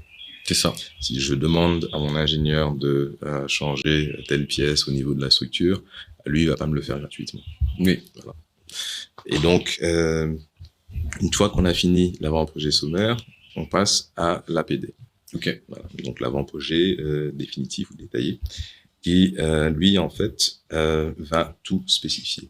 Tout déterminer, par exemple, dans une pièce comme celle-là, va dire carrelage de tel type, de telle dimension, bois de telle couleur, de chez tel fournisseur, climatisation par split, par grille, faux plafond de tel type, etc., tel interrupteur de chez tel fournisseur. Donc ça permet en fait à l'architecte d'avoir une cohérence dans le produit qu'il rend Et donc, après cet avant-projet détaillé, la phase, ce qui va venir après, c'est le DCE. Donc, les documents en fait qui servent à la construction et à l'exécution. Le dossier de consultation des entreprises. Exactement. Ouais. Et ce dossier, en fait, lui va quelque part traduire tout ce qui a été défini dans la phase précédente en bordereau. Donc, avec des quantités, en disant, et avec des descriptions. Il va dire, la porte fait telle épaisseur, vient de chez tel fournisseur, avec tel matériau, avec tel type de peinture, tel type de carrelage, etc., etc., qui va aussi donner des orientations techniques sur tout ce qui peut avoir trait à l'électricité, à la climatisation, telle technologie, etc. Et en fait, une fois que ce dossier est constitué, il va être transmis aux entreprises, et les entreprises vont chiffrer en fait l'ouvrage à partir de ces bordereaux. Ok. De sorte à ce que l'entreprise soit capable de dire, oui, la maison qui était censée coûter 300 millions, en fait, elle en coûte 325. Par rapport à un chiffrage réel. On n'est plus dans l'estimation. C'est ça. Parce que généralement, on utilise des indicateurs, des moyennes. On va se dire que ça, le gros œuvre coûte tant du mètre carré, le second œuvre tant du mètre carré. Mais ça, c'est des grosses approximations qui, en fonction d'une période, des fournisseurs, de disponibilité, de temps, ça peut changer du simple au double, en fait. Ouais. Mais on est obligé de commencer par des phases où on estime. Tout à fait. Pour pouvoir affiner le projet. Et voir si j'ai de l'appétit ou pas pour ce projet. Exactement. Tout à fait. Exactement. Ensuite, une fois qu'on est sur cette partie de conception, où là, en fait, l'architecte, il est parti de l'esprit du client jusqu'à son esprit à lui, et ensuite jusqu'au papier. Donc, le papier est donné au client, je mets des guillemets, le travail est fini. Maintenant, comment est-ce que les architectes interviennent après pour accompagner le suivi? Parce que c'est une chose de faire un joli 3D, un rendu 3D magnifique, mais ensuite, pour le réaliser, généralement, il peut y avoir un écart. Il y a un archi qui décide un super bâtiment, mais après, surtout dans la réalité locale, on challenge souvent la qualité des finitions, la qualité des choix des matériaux, la qualité de la pose. Quelle est, toi, ta philosophie sur ça? À quel point est-ce que tu exiges à ce qu'on t'utilise pour le suivi ou non? Et quelle est ta philosophie sur cette partie exécution? En général, on ne signe pas de contrat quand on n'en fait pas le suivi. Très bien. Oui, non. Ok. Parce que ça permet d'avoir un œil sur l'ouvrage jusqu'à sa livraison. Très bien. Et de pouvoir orienter les choses jusqu'au bout. Chose que tu as dite qui est très importante, en fait, une 3D ne fait pas un joli projet. Eh oui. Qu'est-ce qui fait un joli projet, en fait? C'est à partir du moment où on a arrêté de changer, de modifier, de dessiner. Voilà, je veux une grande façade avec une baie vitrée qui fait 8 mètres. Oui. Comment je porte ma dalle pour que je n'ai pas de porteur sur les 8 mètres? Si j'ai pas anticipé ça, je dessine mes 8 mètres et puis l'ingénieur vient me mettre un poteau en plein milieu. En plein milieu d'un voilà, salon. Exactement. Et voilà, quelque chose qui était sur le dessin super attrayant. Mais dans la réalité structurelle, les charges portées. Exactement. Donc, tout ça, en fait, pour moi, s'anticipe au niveau des phases techniques. Donc le joli se crée dans l'invisible, en fait. C'est-à-dire que il y a toute une part du joli qu'on aime qui c'est dans l'ombre du travail de l'archi, en fait. Si je veux une clim avec juste une grille de soufflage, oui, moi je dois savoir par où passe mes gaines et où est mon appareil qui souffle. Et comment j'y accède quand je dois faire de la maintenance. Il voit juste la gaine. C'est ça. Exactement. Et comment j'y accède quand je dois faire de la maintenance. Et on le voyait souvent dans les hôtels que à chaque fois qu'on devait intervenir dans les clims centralisées, tu faisais des trappes très moches à la main dans le faux plafond. Oui. Parce qu'il n'y avait pas une trappe qui était prévue à cet endroit pour intervenir. Tu vas forcément intervenir. Bien sûr. C'est inévitable. Oui. Ok. Donc, je note que, en tant qu'archi, vous, par exemple, vous imposez que si vous faites la conception, également derrière, vous faites le suivi. Absolument. Oui. Pour garantir cette réputation. Garantir la réputation et puis accompagner sa propre responsabilité. Si vous vous êtes arrivé en bout d'appel d'offres, les entreprises vous remettent leurs offres. La première chose que vous faites, pour en choisir une, il faut analyser toutes les offres. S'assurer que ce qui a été chiffré correspond à ce que vous avez prescrit. Et puis ensuite, s'assurer pendant l'exécution que effectivement, ce qui a été chiffré est ce qui est exécuté. Et souvent, un client, il démarre avec des ambitions royales, très haut de gamme. Et après, au fur et à mesure des achats, des approvisionnements, quand vous allez présenter des options de carreaux, s'il vous dit, non, je suis désolé, tu divises le budget par deux, tu me prends un carreau de moins bonne qualité, tu me prends des sanitaires de moins bonne qualité. Comment vous pouvez encore agir à ce stade pour dire, mais c'est pas ce qu'on s'était dit là, on est en train de considérablement dégrader la vision. Est-ce que vous intervenez encore ou vous êtes obligé de vous contraindre au maître d'ouvrage? Alors, il y a plusieurs façons de gérer ça. toute façon, la première et la plus recommandée, c'est d'arriver à convaincre. Et oui. C'est d'arriver à convaincre. La deuxième, c'est d'essayer de comprendre la difficulté du client et d'arriver à proposer quelque chose qui vous convienne à tous les deux. Ok, le compromis. Le compromis. La troisième, c'est de se désengager en disant, moi, j'estime que voilà, c'est suffisamment important que l'on fasse ci, ça. Si vous posez tel type de carrelage, je retire ma responsabilité. Et les phases de conception et de suivi sont bien séparées. Donc la phase de conception est déjà terminée, vous avez été rémunéré pour ça. Oui. Et si vous désengagez pour le suivi, oui, de toute façon, chaque phase est rémunérée. Donc, Très depuis bien. l'esquisse, l'avant-projet sommaire jusqu'au suivi de chantier. Bien sûr. Et aujourd'hui, en tant que architecte avec une expérience de plusieurs décennies sur le continent, je pense que tu as déjà entendu dire l'idée que en Afrique, les finitions, ça va pas. Au Sénégal, en Côte d'Ivoire, au Bénin, ce qui pêche, c'est la finition. Selon toi, qu'est-ce qui fait qu'une finition est réussie et qu'on relève ce défi de la finition, que ce soit de la peinture, que ce soit de la pose des plinthes, de la pose des carreaux, le sens du détail, la pose des menuiseries, des alus. Qu'est-ce qui fait que les finitions sont réussies? C'est les mauvaises études qui font que les finitions sont mauvaises. En réalité, on parlait de toutes ces phases, l'avant-projet sommaire, l'avant-projet détaillé. L'avant-projet détaillé sert à anticiper en fait tout ce qui est problème de finition. Quand tu dessines ton plan, il y a quelque chose qui s'appelle un détail de pièce, c'est-à-dire que dans cette pièce, on va faire 4 élévations. On va regarder en fait les 4 murs, et sur ce mur, voilà, moi je vais regarder en fait où arrive la plainte. Oui. Est-ce que ça me plaît? Est-ce que elle arrive au bon endroit? Est-ce que je n'ai pas une porte à cet endroit-là? Si j'ai un détail qui me convient pas, comment est-ce que je le gère? Et comment, quand le carreleur vient, je lui dis, tu coupes ça, comme ci, et tu le mets là. Ce qui pêche la plupart du temps, c'est que sur un chantier, un carreleur arrive et il n'a pas ce type d'indication. Ouais. Parce que le concepteur lui-même n'a pas anticipé. Ça, c'est un travail d'architecte en réalité. Et il y a la notion de je prends l'exemple par rapport à ton exemple de carreau, Oui. le calpinage par exemple. Oui. Qui, dans un monde idéal, hein, bien sûr, hein, qui fournit le calpinage exact? Est-ce que c'est le carreleur qui se débrouille et qui le fait? Ou est-ce que c'est vous qui l'avez déjà anticipé sur 3D pour dire attention, ton carreau 90 sur 90, les chutes, je les veux là, et non pas là? Qui fait ce travail-là? C'est l'architecte. C'est l'architecte. Oui, c'est lui qui a la vision globale des choses. Donc, est-ce que c'est toujours le cas? Ça devrait être le cas. En tout cas, quand moi je travaille, oui, je ne pose pas un carrelage sans avoir une idée du calpinage, d'où vont mes joints. Parce que c'est très important. Ce qui peut paraître banal, un calpinage par exemple, il y a des choses, vous pouvez poser un carrelage dans une pièce qui a un faux équerrage, qu'on appelle un faux équerrage, c'est-à-dire que les deux murs sont censés être parallèles, mais malheureusement dans la construction, il y a eu un léger décalage. Si vous anticipez sur ce faux équerrage, vous pouvez arriver à poser un carrelage où ça ne se verra pas.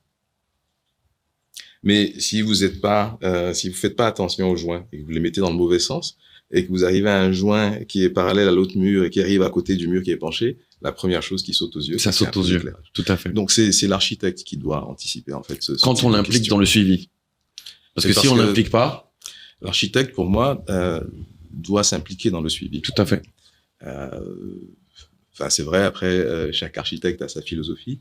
Nous, on n'est pas favorable aux architectes, en fait, qui signent des esquisses et qui les vendent, ou qui signent un APS et, en fait, qui se retirent du projet. Je te cache pas que moi, dans l'immobilier aujourd'hui, c'est très courant.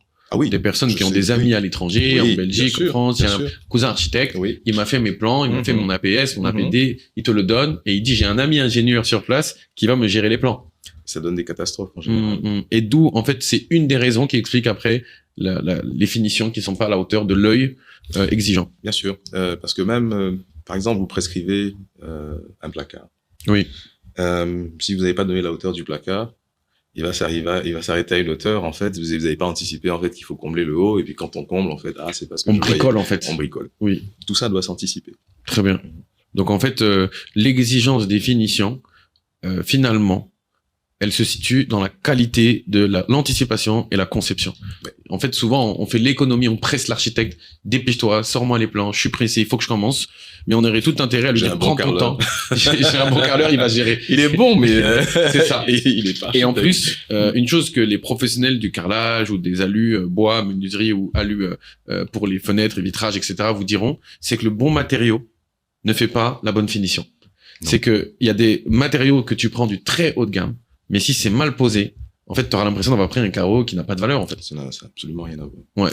Là, on vient de faire un bâtiment pour notre agence à Cotonou. Oui. Et on a posé un alu. En fait, un alu du bord de route. Donc, de qualité bas de gamme. Mais avec la bonne couleur, avec le bon vitrage, avec le bon environnement, personne ne sait. Donc c'est à ça que sert l'expérience aussi. Bien sûr. C'est à ça que sert le métier. Bien sûr. C'est en réalité le métier de l'architecte, c'est d'arriver à composer en réalité. Et quelque chose qui met en valeur, c'est pas forcément en prenant tout de valeur, ne va pas forcément mettre en valeur tout ce que tu as pris. Tout à fait. Il faut pouvoir avoir des contrastes, il faut pouvoir composer la chose, et c'est pas toujours les choses les plus chères ou voilà, les plus soi-disant qualitatives qui rendent le mieux en fait à la fin. Magnifique. Alors une autre question, là cette fois-ci sur la propriété intellectuelle. Je prends l'exemple du bâtiment que vous avez conçu, le siège d'Orange à Abidjan, qui est très visible notamment quand on est depuis le pont. J'aimerais savoir, quand vous concevez un bâtiment comme ça iconique parmi d'autres, le dessin, à qui est-ce qu'il appartient? Est-ce que c'est au client, le maître d'ouvrage, ou est-ce que ça appartient à l'architecte qui a dessiné ce plan? Ça appartient à l'architecte qui a dessiné ce plan. Ok. L'architecte est le maître de l'œuvre. Ok. En réalité, donc dans la terminologie, le maître de l'œuvre, c'est l'architecte, en tout cas tous les concepteurs, et le maître d'ouvrage, c'est celui qui paye pour l'œuvre. Ok. C'est comme, par exemple, si vous achetez un sac de chez Vuitton, Oui. voilà, il restera un sac de chez Vuitton, même C'est s'il vrai. change de propriétaire. Tout à fait. Et le propriétaire n'aura pas le droit d'aller reproduire le même sac. Et dire j'en ai Parce qu'il en acheté a un. vu les coutures, voilà. Voilà. Donc c'est un petit peu la même chose pour les architectes. C'est un point très important. Donc en gros, Orange, pour ne pas les citer, ils ne peuvent pas aller en Guinée et dupliquer exactement le même bâtiment sous couvert qu'ils l'ont déjà acheté une fois. Non. D'ailleurs, ils ont refait un concours pour Orange Guinée. Vous avez participé? Non, pas Non, pas à celui-là. celui-là. D'accord. J'aimerais parler maintenant un peu plus des réalités africaines. On va se faire un focus plutôt sur l'Afrique de l'Ouest parce que sinon c'est trop vaste. Et Afrique de l'Ouest francophone, voilà, on peut parler de Côte d'Ivoire, Sénégal, on va parler un peu de Guinée ou du Bénin, même si c'est encore une fois très différent, mais restons sur ces zones. Comment vous, en tant qu'architectes internationaux, vous vous adaptez dans l'immobilier résidentiel aux us et coutumes locales? Quels sont les points qui, maintenant, avec l'expérience, vous dites, là-bas, voici ce qui marche? Alors, déjà, même à l'intérieur d'une ville, il y a énormément de catégorisation dans la façon d'habiter. Il y a des points, en fait, qui sont importants. C'est de savoir comment est-ce que les gens vivent et de savoir appréhender, en fait, dans le vécu des gens, qu'est-ce qu'il faut, quelque part, pour améliorer leur quotidien.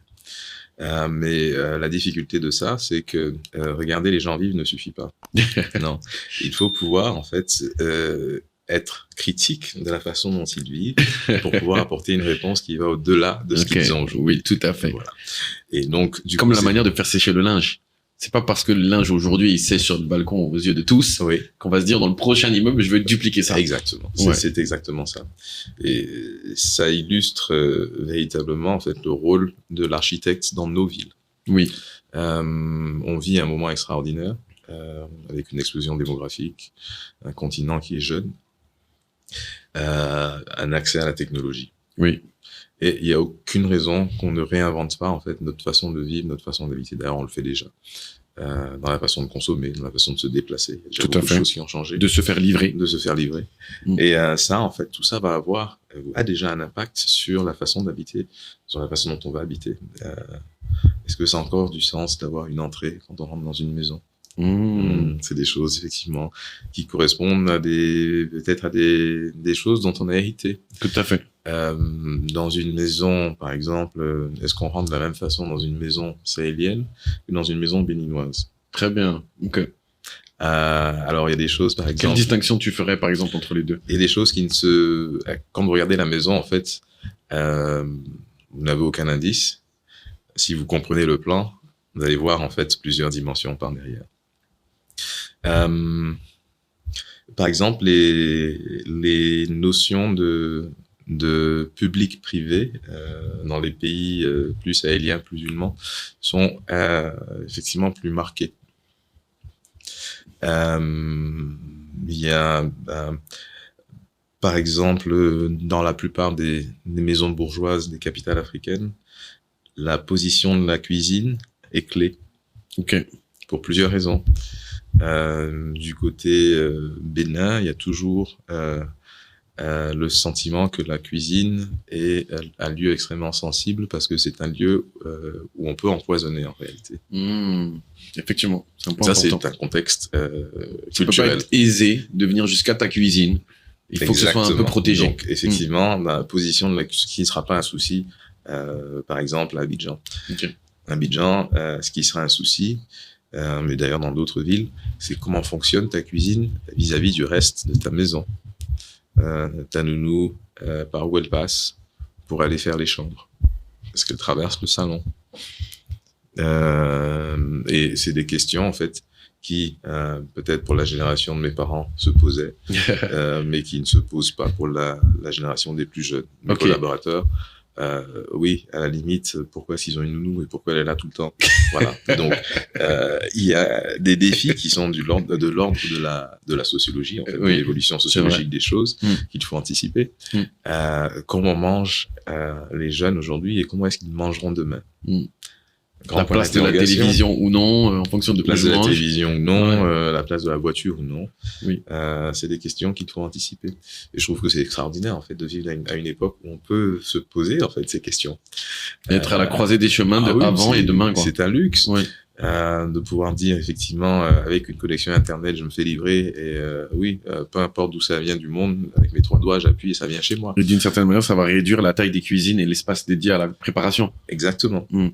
Exactement. Sans compter aussi les habitudes d'alimentation qui évoluent. L'intérêt pour les produits de cycle court.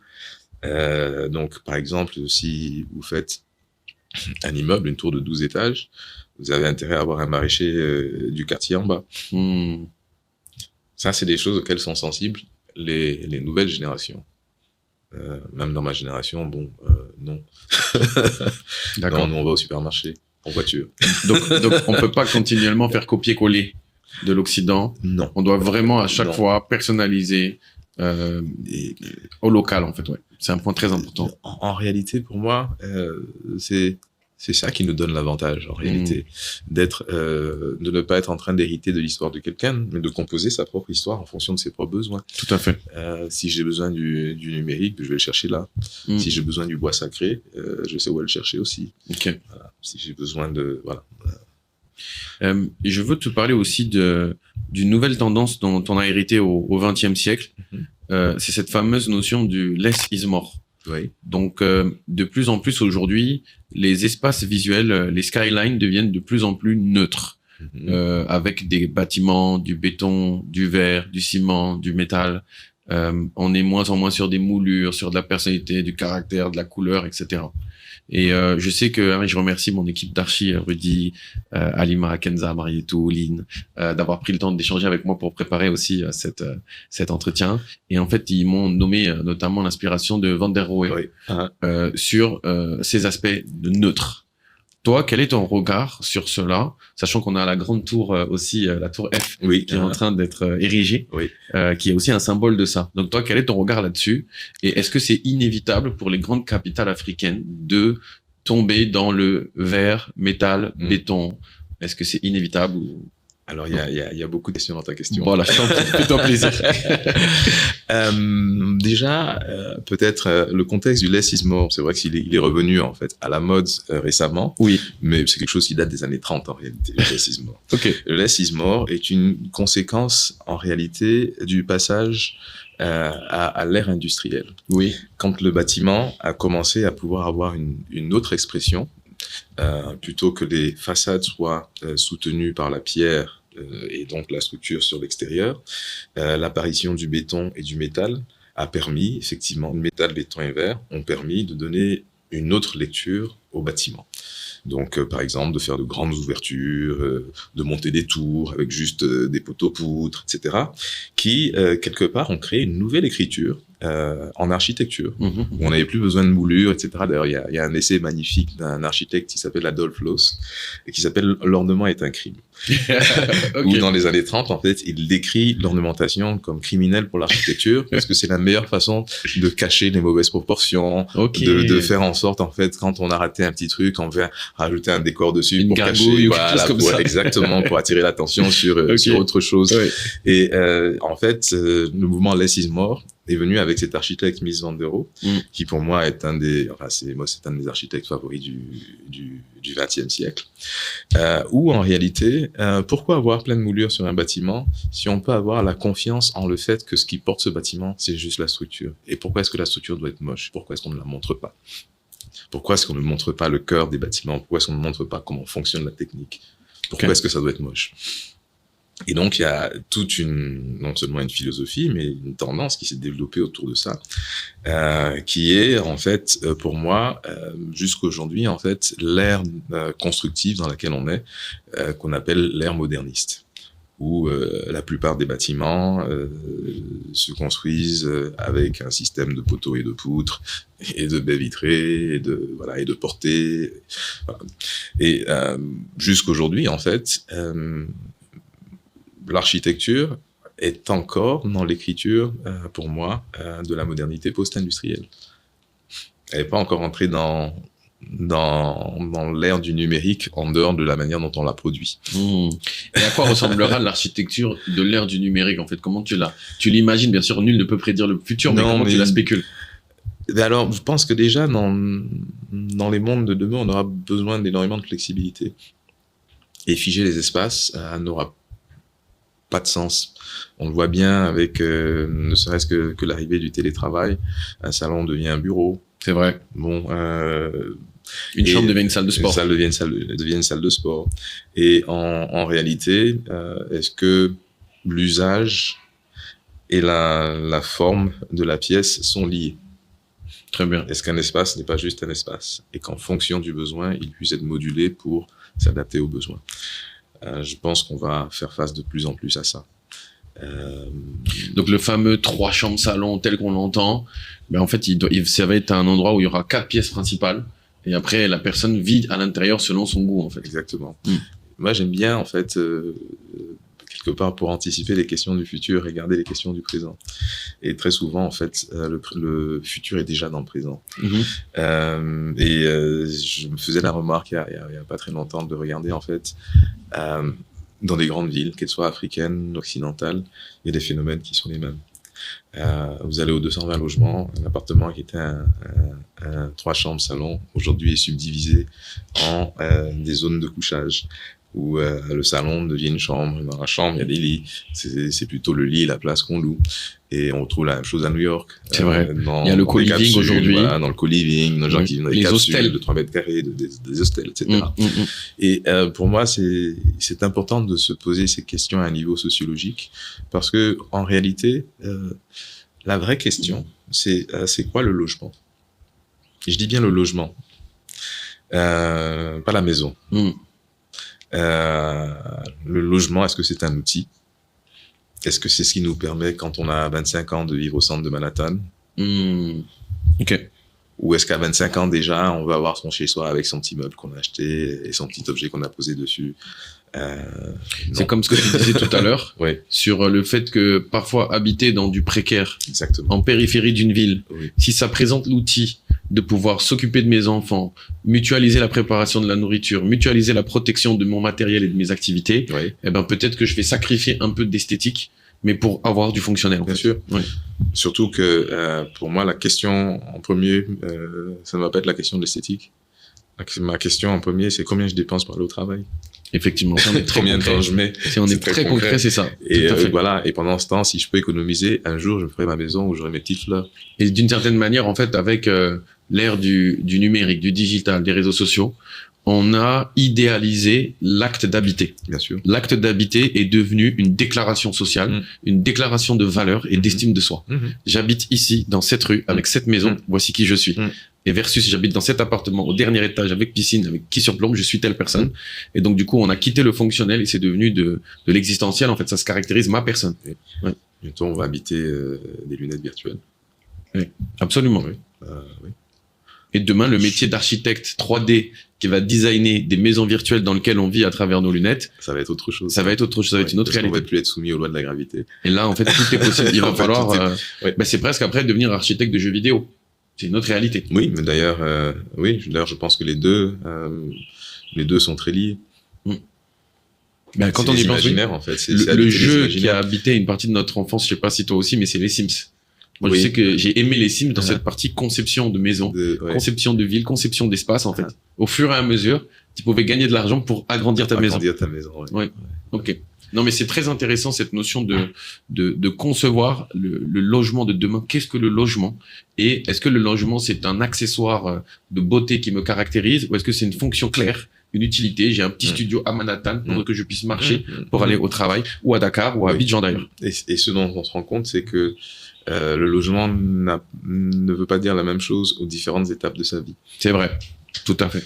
Tout à fait. L'immobilier, quand on y réfléchit, il y a le moment où je fais mon premier investissement immobilier locatif, c'est du rendement. Oui. Je veux juste maximiser mon rendement. Oui. Il y a le moment où je m'installe, c'est mon Oui. cocon, c'est mon nid avec Oui. madame et les Oui. enfants. Oui. Oui. Et puis il y a le moment où c'est ma fin de vie. Oui. Et c'est presque un lieu où je veux passer des agréables moments, C'est ça. recevoir, Exactement. etc. C'est vrai que c'est un Ouais, cycle en ouais, fait. ouais. Mm. Et c'est un cycle. C'est un cycle.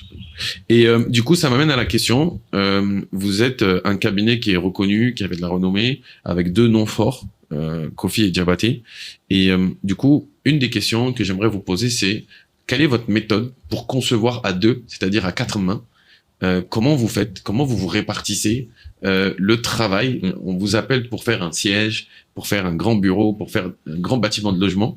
Comment vous vous séparez le travail? Est-ce que l'un d'entre vous a une spécialité par rapport à l'autre et c'est quoi les secrets de la cuisine? Toujours un peu, oui. Il y a toujours les forces et les faiblesses de chacun. Ouais. Je pense qu'une des grandes forces qu'on a tous les deux, c'est d'avoir une vision commune des choses. Donc, effectivement, voilà, la chose est dans cette direction. On regarde tous les deux dans cette direction. Même si, parfois, on peut avoir des points de vue qui sont les nôtres, donc qui sont les points de vue de là où chacun vient, de par nos âges, de par nos backgrounds, voilà, de par un certain nombre de choses. Et en réalité, pour moi, un des gros éléments dans la conception à 2, c'est en réalité de faire ce qu'on vient de faire, de discuter, d'avoir en tout cas des opinions sur l'ensemble des sujets que l'on a partagés, sur voilà, comment ça se passe dans le travail, de l'esquisse à la réalisation, comment on se nourrit de la philosophie pour appréhender qui sont nos clients, comment est-ce qu'on utilise la sociologie pour pouvoir anticiper sur le monde de demain, surtout aujourd'hui qu'on devient promoteur. Ça veut dire que les produits que l'on met sur le marché doivent avoir une forme de conformité avec le monde de demain. Donc, c'est des questions qu'on se pose en permanence. Une des questions les plus fortes, c'est comment est-ce qu'on fait la ville de demain. On a présenté récemment un projet sur comment on imagine en fait que la ville de demain devrait se faire dans nos pays. Un projet qui s'appelle Les Bras, donc qui allie à la fois éléments culturels, éléments géographiques, éléments contextuels, éléments de gouvernance, pour arriver à faire un urbanisme qui est un urbanisme dont on n'a pas hérité, mais qui est un urbanisme qui est intrinsèque à nos cultures, à nos façons de vivre et à nos ambitions. Nous, on croit beaucoup en ce genre de choses. Et on croit fondamentalement que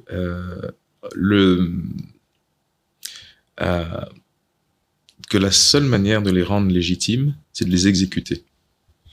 Que ça devienne réel et concret. Exactement. Sinon, sur le dessin... Non, le dessin, c'est de l'utopie, c'est de la théorie. Mais la théorie, en fait, pour moi, les choses sont toujours liées. Je veux dire, il y a d'abord l'esprit qui se transforme en matière. Bien sûr. Donc, si tu n'as pas rêvé, tu ne peux pas le réaliser. Tout à fait. Mais quand tu le réalises, en fait, tu ajustes ton rêve par rapport aux limites des choses que tu peux faire. Bien sûr. Donc, si tu ne fais pas, pour moi, tu n'as rien fait. Et si tu ne penses pas, pour moi, tu n'as rien fait non plus. Et bien sûr, et une question que j'aimerais aussi te poser, avoir ton opinion. Comme tu dis, les villes ont un héritage. Oui. Une largeur de route, une largeur de voie, absence de trottoir, présence de trottoir, proximité avec le littoral, éloignement, pont, pas pont, logement précaire à tel endroit, etc. Et quand avec la maturité, avec l'expérience d'urbanisme, on se dit, la ville, en fait, il faudrait avoir 2 fois 4 voies ici. Il faudrait un échangeur là, un rond-point là. Il faudrait plus de logements ici. Laisser le littoral accessible à tous, etc. Ça, c'est si on était dans un jeu vidéo. Dans la réalité, il y a des hommes et des femmes qui habitent à ces endroits depuis très longtemps. Il y a des villages, il y a des tribus, il y a des habitudes. Comment fait-on pour redessiner une ville alors qu'il y a des personnes qui s'y attachent et qui sont très attachées? Comment tu fais pour libérer la route des pêches au Bénin? Comment tu fais pour créer plus de fluidité sur la corniche à Dakar? Comment on fait, en fait? Alors, il y a plusieurs méthodes. Il y a des méthodes qui sont relativement radicales.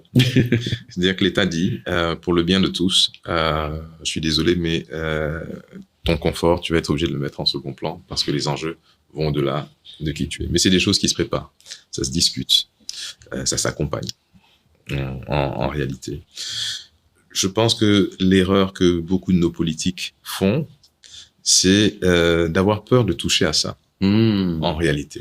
À cause du sujet électoral aussi. À cause du sujet électoral, à cause du sujet de popularité. Oui. Donc, on ménage les populations sur ces aspects-là.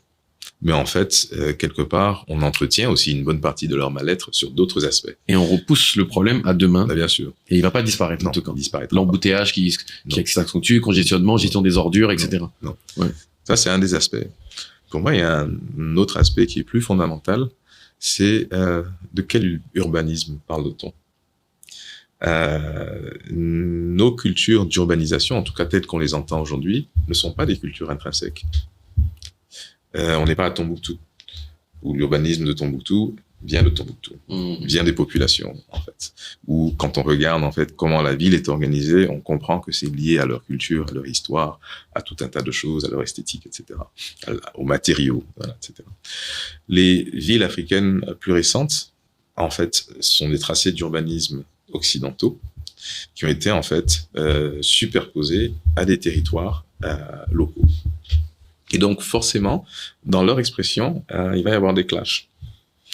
Et il va y avoir effectivement des choses qui ne paraissent pas organisées, harmonieuses. Ouais. Mais en fait, c'est parce qu'il y a une espèce d'ajustement. En fait, on est en pleine période d'ajustement où ce qui est intéressant aujourd'hui, c'est qu'on commence à avoir des caractéristiques spécifiques à des villes africaines, de Nairobi à Abidjan. Et tout à l'heure, tu mentionnais le terme de skyline. Oui. Est-ce que tu peux te définir en une phrase simple, c'est quoi un skyline? Un skyline, en fait, c'est le profil d'une ville quand on la regarde de loin, donc la hauteur de ses bâtiments et la forme de ces bâtiments, sans les distinguer eux-mêmes, mais en distinguant plutôt la ligne que ça forme. Typiquement, si je dois faire le skyline de Paris, j'aurai l'Arc de Triomphe, la Tour Eiffel, et je saurai que je suis à Paris. Voilà. D'un coup d'œil, quoi. D'un coup d'œil. Ouais. Ok. Abidjan, aujourd'hui, on a 2 éléments qui ont renforcé notre skyline. C'est donc le pont, Cocody Plateau, et la tour F. Tout à fait. Qui qui va le rehausser. Oui. Et dans les proportions, plus il y a un point haut, plus le reste paraît bas. Plus le reste paraît bas. Ouais. Et justement, moi, c'est très marrant parce que en tant qu'architecte, j'avais énormément d'appréhension par rapport à ces 2 projets-là. Parce que je ne les trouvais pas fonctionnels. Okay. Je ne trouvais pas que le pont Plateau Cocody en réalité allait raccourcir les trajets de façon significative et avoir un gros impact sur la circulation. Et je trouvais que les bâtiments administratifs devraient être plutôt pavillonnaires, parce qu'on est dans un pays où utiliser l'ascenseur c'est compliqué, et voilà, et avoir des espaces de circulation ouverts, ventilés, c'est peut-être plus économiquement viable et moins lourd à gérer. Cela dit, une fois que ces 2 ouvrages ont été construits, j'avais pas anticipé en fait leur valeur de symbole aux yeux de la population. Et aux yeux des étrangers. Aussi, et aux yeux des étrangers. Parce que moi, je prends mon cas personnel, je viens à Abidjan plusieurs fois par an, et quand je prends du recul et que je vois la ville évoluer, je me dis, mais c'est exceptionnel ce que ça devient en fait. Oui. Parfois, tu roules le soir sur l'un des ponts. Oui. Tu dis, je suis à San Francisco. Oui, ouais, je suis à Abidjan. Oui. C'est incroyable. Ouais. Donc, en fait, il y a ces symboles aussi de développement. Et c'est ces symboles qui sont extrêmement importants. Ouais. Et qui, en réalité, c'est vrai que de nos yeux d'architectes, où on s'attache à la fonctionnalité des choses, Oui.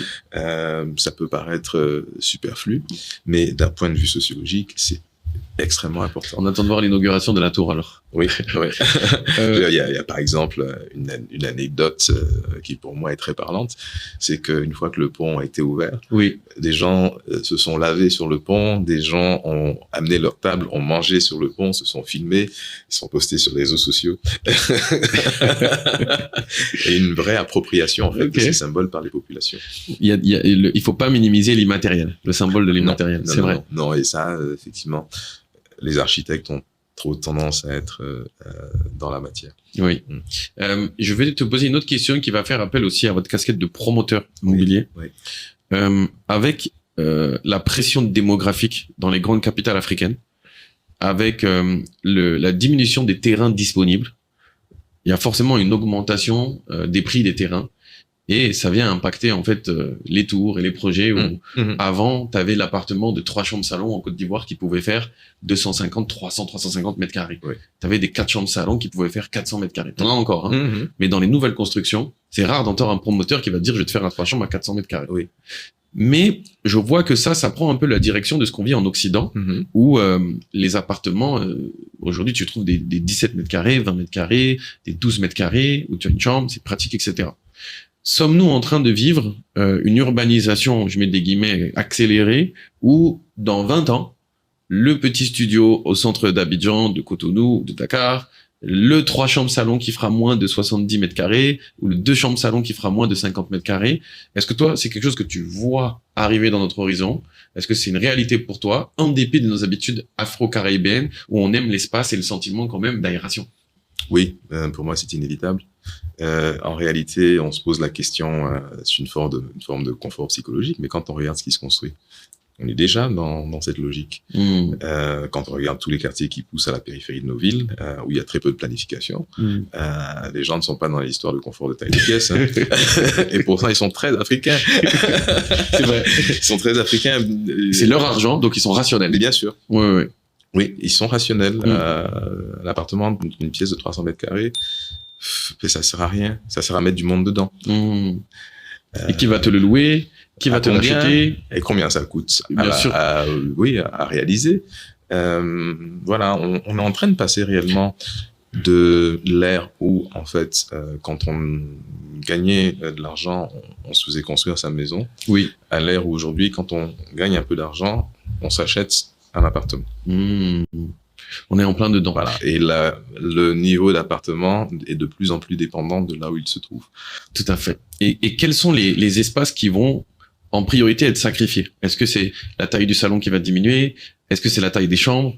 Est-ce que c'est ce que tu disais tout à l'heure, le dégagement de hall d'entrée? Est-ce que c'est quelque chose qui demain est amené à être sacrifié? Dans l'ordre, qu'est-ce qui se sacrifie le premier, quoi? Une salle de bain en moins, par exemple, pour 3 chambres, j'ai que 2 salles de bain. Qu'est-ce qui se supprime d'abord, en fait? Alors, c'est une question intéressante parce qu'en tant qu'architecte, en fait, vous êtes obligé d'anticiper, en fait, sur ce que vous choisissez de supprimer. Oui. Voilà. Et de faire le meilleur choix possible. De faire le meilleur choix possible. Oui. Et c'est un mélange entre coûts. Des espaces comme les salles de bain, les salles de bain et cuisine sont des espaces qui coûtent cher. Si vous faites du logement social, oui. En réalité, est-ce qu'il est raisonnable pour vous de revendiquer avoir plus d'une salle de bain dans votre logement? C'est un vrai sujet. Sachant que en France, c'est commun d'avoir un grand appartement avec une grande salle de bain pour tout le monde. Oui. Ouais. Oui. Est-ce que c'est raisonnable? Raisonnable. Pourquoi? Parce que effectivement, ce logement a un coût. Un coût de réalisation. Et si on essaye de faire pour ceux qui ont le moins de moyens, il faut qu'on soit cohérent jusqu'au bout. On a fait un projet, en fait, notre premier projet promotion immobilière, succès, résident chocolat, était dans une problématique similaire. Ok. Alors pas du tout au niveau standing, mais au niveau problématique. En tant qu'architecte, le souci d'avoir un impact sur nos villes nous a poussé quelque part vers la promotion. Notre premier projet, on a acheté du foncier dans un environnement plutôt au standing et qui est en train de monter avec les infrastructures qui sont faites autour. Ça, si je retourne aux années 2012-2013. Donc, c'est un foncier qui prend de la valeur. C'est un peu la direction du futur résidentiel d'Abidjan. Mais est-ce qu'on va faire, comme on a décidé initialement, 8 villas avec jardin et piscine? En se posant la question, on se dit, mais si on fait ça, en fait, on n'a rien apporté. Et c'est un petit peu gâcher l'opportunité d'être moteur que de ne pas avoir à tester de nouveaux modèles. Et donc, on a construit, en fait, tout ce narratif autour de l'habiter autrement, autour de l'habiter groupé, la communauté, etc. Et on est arrivé à faire des maisons à un prix de maison de standing sur une superficie qui est le quart. Donc, des maisons qui avaient l'habitude de se trouver sur du 1000 mètres carrés, là, on était sur du foncier qui faisait 400 mètres carrés. 400 mètres carrés, mais dans une configuration différente, en mutualisant un certain nombre de choses, en allant au-delà, en fait. Qu'est-ce qui a été mutualisé, par exemple? Alors, mutualisation de tout ce qui est... déjà, on a ramené tous les parkings en dessous. OK. Et dessus du parking, on a fait une esplanade. Et c'est de cette esplanade, à partir de cette esplanade, que tous les logements sont connectés. OK. Et du parking également. Très bien. Donc, espace commun, où les gens se croisent, discutent, on a mis des bancs, on a planté, etc. Aujourd'hui, alors que c'est des villas individuelles. Alors, oui. Ouais, c'est ça. OK. Première Aujourd'hui, mutualisation. ils font le pot du mois. Ouais. Les autres mutualisations sont techniques. La sécurité, le groupe électrogène. Tout à fait. L'entretien des jardins, l'entretien des piscines, le règlement de copropriété, vous payez vos charges et tous les 5 ans, vos façades sont ravalées. Et tu es toujours sur une piscine par maison? Oui. OK. Une petite piscine. Une plus petite. Voilà. Ouais. Plutôt qu'une grande piscine pour tout le monde, Pour par tout le exemple. monde, oui. Et ça, en fait, ça fait que une bonne partie des clients sont venus dans ce programme à cause de ça, en disant, en fait, votre opération, c'est le droit à la paresse. Moi, je dois voyager, je ferme ma porte, je suis parti, je sais que la cité est gérée. Et surtout, le ticket d'entrée est moins cher que si j'avais eu 6 ou 7 grosses villas. Bien sûr. Là, si j'en ai 12 ou 13, le coût d'entrée est moins cher. Oui. Et on est dans une époque où, il faut le dire, les personnes regardent avant de dépenser. Ça veut dire qu'aujourd'hui, il y a accès à de l'information comme ce podcast, comme les médias, comme ChatGPT. Avant d'acheter, tu vas dire, est-ce rentable d'acheter aujourd'hui une maison dans cette configuration? Il va te dire, ben non, t'as 30%, 40% d'espace perdu, laisse tomber. Bien sûr. Et ça, c'est une nouvelle facette du métier d'architecte, en réalité. Oui. Tu parles à des gens qui sont de plus en plus sachants. Tu parles à des gens qui sont de plus en plus sachants et tu es toi-même amené à être de plus en plus sachant sur des sujets qui n'étaient pas des sujets dévolus à la base. Savoir en combien de temps tu as une rentabilité sur un projet, c'est des questions qui s'imposent à toi. C'est vrai que tu adores dessiner, hein, mais si tu sais pas ta rentabilité... C'est quoi le ROI? Voilà. Ah oui. Mais moi, j'aime bien cette partie. Voilà. Mais tout ça, par exemple, aujourd'hui, pour nous, on estime qu'il y a un manque de lien entre les banquiers et les architectes. Les banquiers ne comprennent pas ce qu'on fait. Et ils comprennent pas où se trouvent les économies réelles dans le travail que vous faites et dans la qualité de la conception. Oui, et surtout, comment nous financer? Comment financer des promoteurs, sachant que eux vont vous dire, c'est pas à moi de prendre le risque à ta place. Oui, mais nous, on est prêts à prendre le risque. Les architectes sont toujours prêts à prendre le risque. C'est le banquier qui est pas prêt à prendre le risque. Et en réalité, nous, on lui dit, c'est un risque contrôlé. Parce que c'est un risque, en fait, qui doit s'appuyer sur un certain nombre de valeurs culturelles, sur les observations de son environnement, sur un contexte sociologique, etc. C'est pas des critères internationaux que l'on coche à chaque fois pour savoir si on peut financer un tel. C'est pour ça que je trouve que les banques dont les sièges sont en Afrique ont plus de compréhension et de flexibilité sur le potentiel africain que des banques dont les sièges sont en Europe ou en France, par exemple. D'ailleurs, les banques qui nous ont financé nos projets immobiliers sont des banques locales. Voilà, on est d'accord. Parce que étant connaisseurs de ce qui se passe ici, ils savent dire, attends, t'as un terrain, un cocody à cet endroit-là, tu vas faire ça? Oui. On a fini. Ça y est. Donne-moi les infos, je gère pour toi. Et généralement, ils se trompent peu. Ils se trompent peu. Oui. Très important ce point-là, parce qu'en fait, il y a beaucoup de personnes qui se lancent aujourd'hui dans la promotion immobilière. Et je tiens à rappeler que il faut pas s'inventer promoteur et commencer à vendre des appartements à des tiers, demander leur argent Et après, leur trouver des excuses quand il y a des retards de chantier, de financement et tout. Il faut faire attention parce que c'est un vrai métier Bien avec sûr. des professionnels, etc. Bien sûr. Et moi, j'ai des amis personnels qui, eux, confient leur argent à des personnes qui viennent juste des réseaux sociaux ou qui n'ont jamais fait d'ingénierie civile, qui n'ont jamais fait d'archi. Et je trouve que ça fait beaucoup de dégâts au métier. Et j'encouragerais à être très prudent, à avoir vraiment recours aux experts Oui, avant d'y aller. oui. Même pour les experts, c'est pas évident. Même pour les experts, c'est pas évident. Quand on fait de la promotion en Côte d'Ivoire en 2025, tu as intérêt à savoir qui sont tes clients, comment tu fonctionnes, quelles sont tes garanties.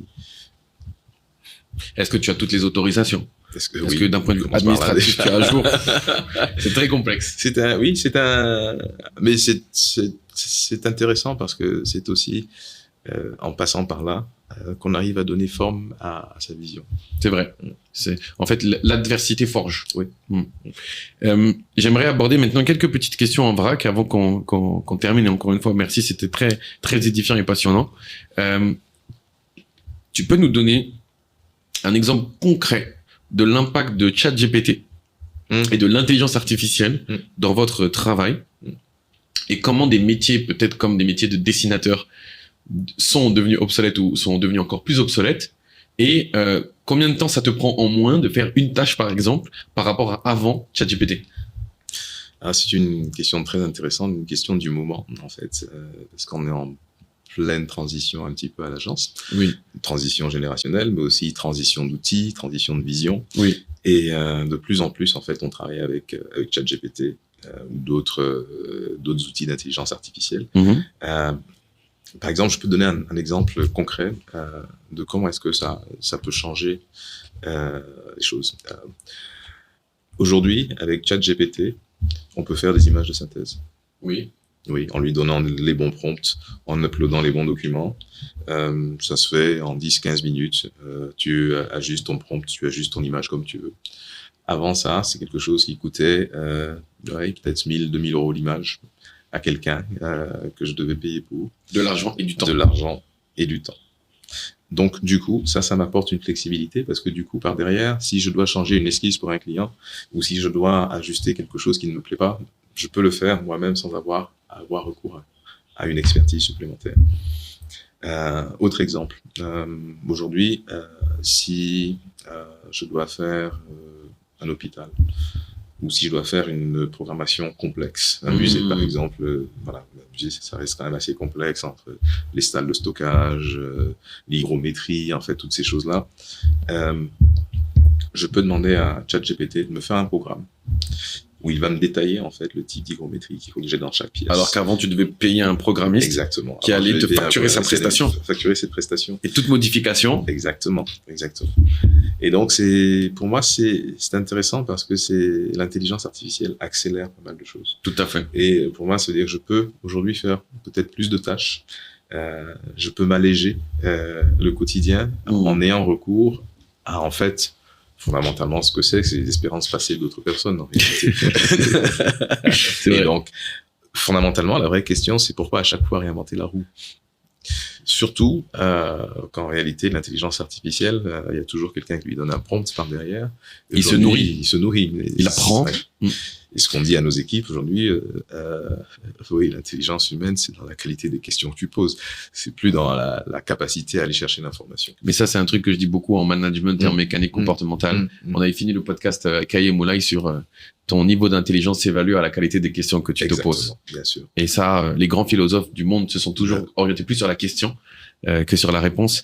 Et je sais que par exemple, quand tu dois faire dans la phase avant-projet détaillé et que tu dois faire les plans d'implantation détaillés des luminaires pour avoir une ambiance, combien de temps en moins ça te prend aujourd'hui pour faire une modification et faire différents tests avec ChatGPT et sans ChatGPT? Ça te prend 30 secondes.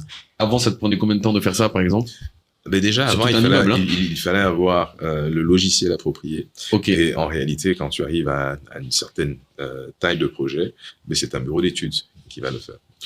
Donc, tu es en train de me dire qu'il y a des bureaux d'études qui vont devenir obsolètes à cause de ChatGPT. Bien sûr.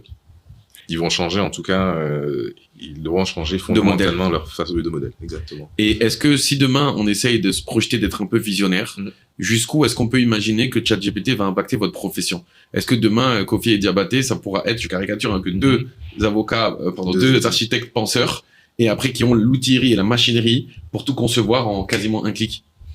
Si on fait ça, on prospérera pas. Qu'est-ce que tu entends par là? Dans le sens où, dans notre métier, on est constamment en train de se nourrir aussi de l'apport de nos collaborateurs. Très bien. On se nourrit des discussions, on se nourrit d'un contexte, d'un environnement. La sociologie est clé. Et donc, du coup, si on se coupe, en fait, du monde et qu'on ne fait que, en réalité, produire. Vous serez fort techniquement, mais la dimension sociologique dont on parlait tout à l'heure, on aura perdu le lien. Tout à fait. Exactement. Oui. Très bien. Magnifique. Et j'aimerais aussi évoquer, on change de sujet, l'évolution de la géographie d'Abidjan. Oui. Je sais qu'à chaque fois, nos anciens nous disent, mais tu n'as pas idée à combien j'ai acheté ce terrain il y a 20 ans, il y a 30 ans.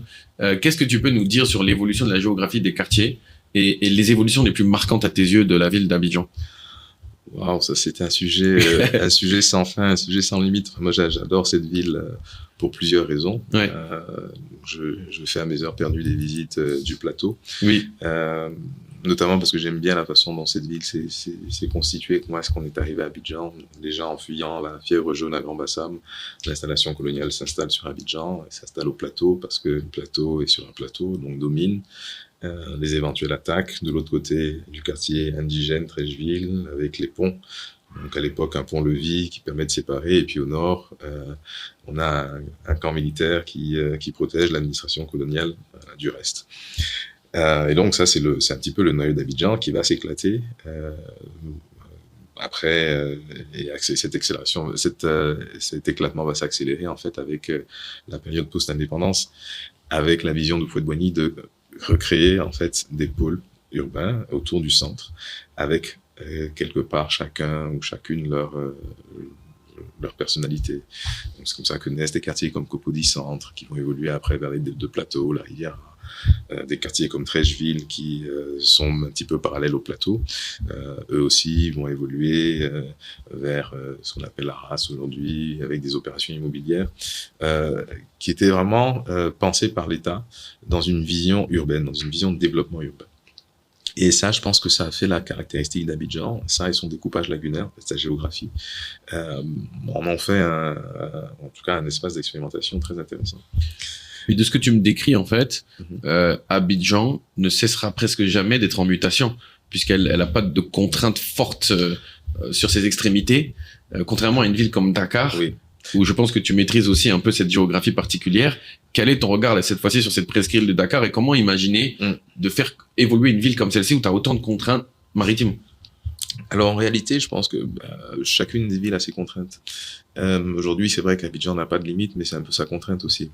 Parce qu'elle a tendance à s'étaler. Les trajets. Les trajets sont longs et du coup, elle coûte très cher en infrastructure. Absolument. Pour irriguer en fait un territoire qui est très étendu mais relativement plat en dehors du plateau. Donc ça, c'est quelque chose qu'il va falloir corriger et qui se corrige d'ailleurs tout seul quand on voit des quartiers plus récents qui sont nés comme quartiers pavillonnaires et qui sont en train de se densifier, en train de et en se densifiant, qui deviennent mixtes également avec du bureau, du commerce. Donc ça, j'aime bien appeler ça l'intelligence intrinsèque de la ville. La ville elle-même se réinvente sur elle en fonction des intérêts de tous les acteurs économiques. Et c'est pour ça qu'il faut être très observateur de cette dynamique-là. Oui. Parce que c'est des dynamiques qui nous permettent d'anticiper et de faire des paris sur les bonnes zones. Exactement. Et d'acheter les terrains au bon moment. Au bon moment. Ouais, absolument. Pour le bon projet. Pour le bon projet. Pour le bon projet. Mais il y a aussi des surprises. Il y a des quartiers qui sont nés, comme quartiers plutôt moyens. Oui. Et par leur proximité géographique, à des quartiers qui sont en pleine effervescence. New York. Des quartiers qui sont normalement des ghettos entre guillemets, mais qui sont tellement proches du centre qu'on rachète, on rase ou même on réhabilite et on en fait des espaces particuliers. Et comment tu vois l'évolution? Je vais prendre deux capitales différentes. Cotonou qui est assez plat et qui est attaché à son côté plat. Quand on voit les règles d'urbanisme strictes où c'est du R+2, R+3, surtout face au littoral, versus une ville comme Dakar où on a vu vraiment une élévation verticale brusque, presque non maîtrisée. Quel est ton regard sur ces deux croissances de villes en fait? Je pense qu'elles sont à des étapes différentes. Une ville comme Cotonou aujourd'hui est en train de se restructurer complètement avec une nouvelle vision urbaine et ne va pas échapper à cette verticalisation parce que la verticalisation, tout simplement, surtout pour nos pays, je pense que c'est quelque chose qu'on ne dit pas assez, doit nous faire des économies en infrastructure. Et quand on regarde, j'aime bien dire que des villes comme Paris ne sont pas verticales par hasard.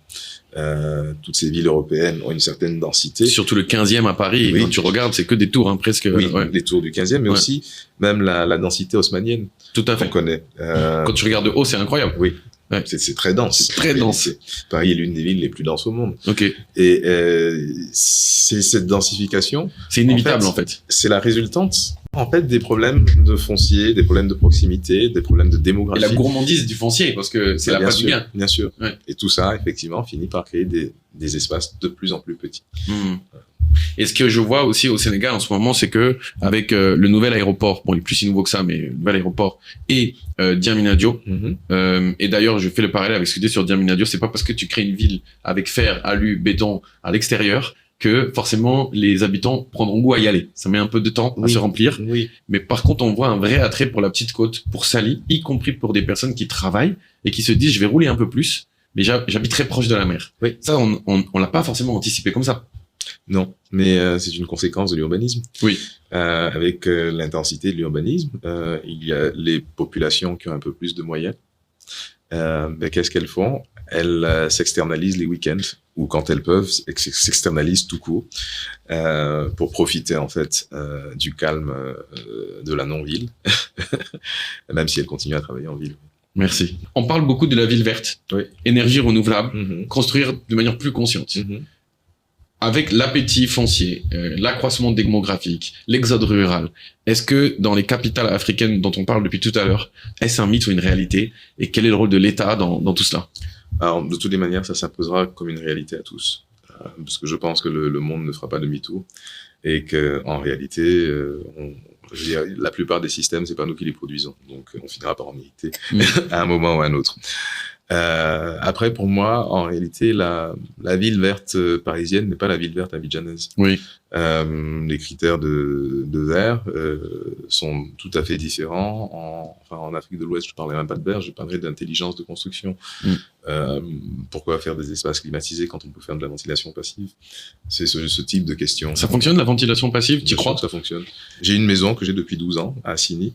Quand tu auras l'occasion de venir, tu verras la différence entre être à l'extérieur et rentrer à l'intérieur. Tu sens tout de suite les 2-3 degrés de différence. Alors, je sais que dans le désert, il y a des écoles, notamment dans le désert, en Mauritanie et tout, qui sont construites avec les moucharabiés d'une certaine manière, où ils ont du frais dans le désert. Bien sûr. Oui. Et ça, j'aimerais bien le voir. C'est un point qui m'a toujours impressionné. En fait, l'idée, c'est et je pense, en fait, ce qui s'est passé, surtout pendant le XXe siècle, c'est que la technologie telle qu'on la connaît, a remplacé, en fait, des pratiques simples et très efficaces. Et j'aime bien regarder, en fait, ce que les gens qui nous ont précédés ont fait, comment est-ce qu'ils ont construit, et dans quel environnement. Quand je regarde en Côte d'Ivoire, quand tu prends toute la côte, en réalité, les maisons sont toujours construites avec des lattes de bois qui sont mises bout à bout. Pourquoi? Parce qu'elles ne sont pas étanches. Et comme les murs ne sont pas étanches, on n'accumule pas l'humidité.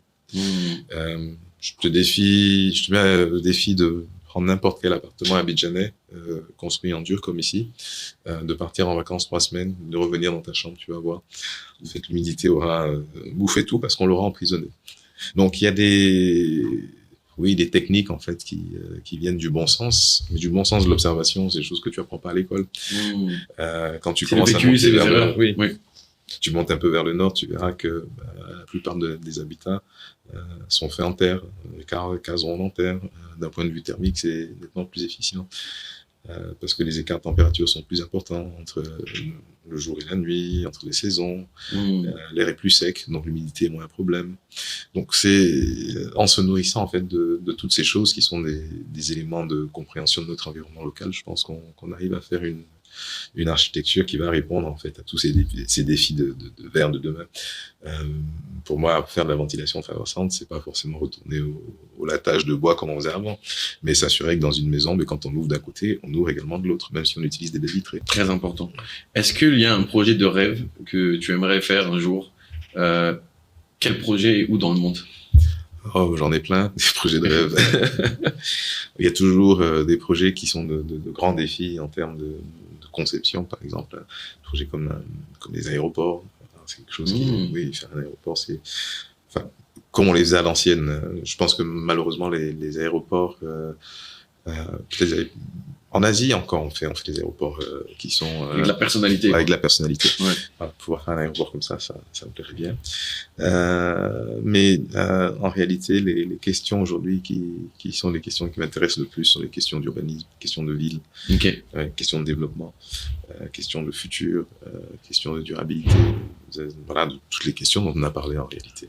A priori, vu que l'aéroport de Cotonou est en hyper centre, c'est Oui. inévitable que dans quelques années, il faudra dessiner un nouvel aéroport un peu plus loin. Ah ben oui, Qui sait peut-être, qui sait.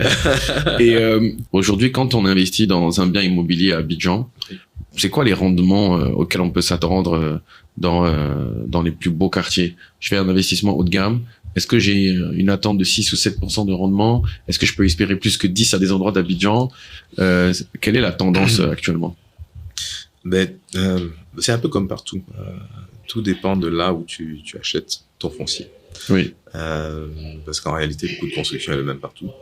absolument. Oui. Donc, Ça, c'est un vrai point. pour le important. même produit, Ouais. suivant la position de ton foncier, Hmm. oui, bah, tu peux même être à perte parfois si tu vas construire le bon immeuble dans le mauvais quartier. Ouais.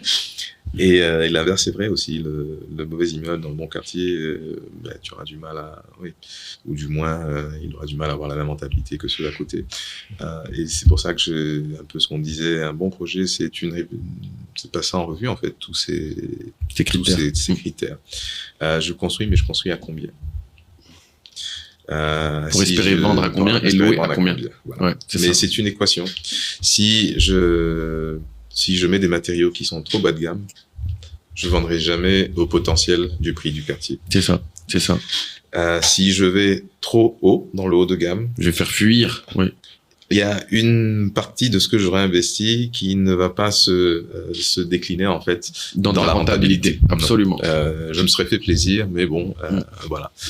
C'est comme ceux qui ont des appartements, une chambre salon, Oui. qui font plus que 90 mètres carrés. Mhm. Les 30 à 40 mètres carrés en plus, Mhm. c'est pour se faire plaisir. Bah oui. Quand t'as une chambre de 20 mètres carrés, un salon de 25-30, ça suffit. dégagement salle de bain de 10 ou 15, t'es à C'est le même 60-70, tu fais 110, c'est pour qui en fait les mètres carrés en plus? C'est le même prix. Et c'est le même prix, absolument. Tu l'auras jamais plus cher. Tu l'auras pas plus cher.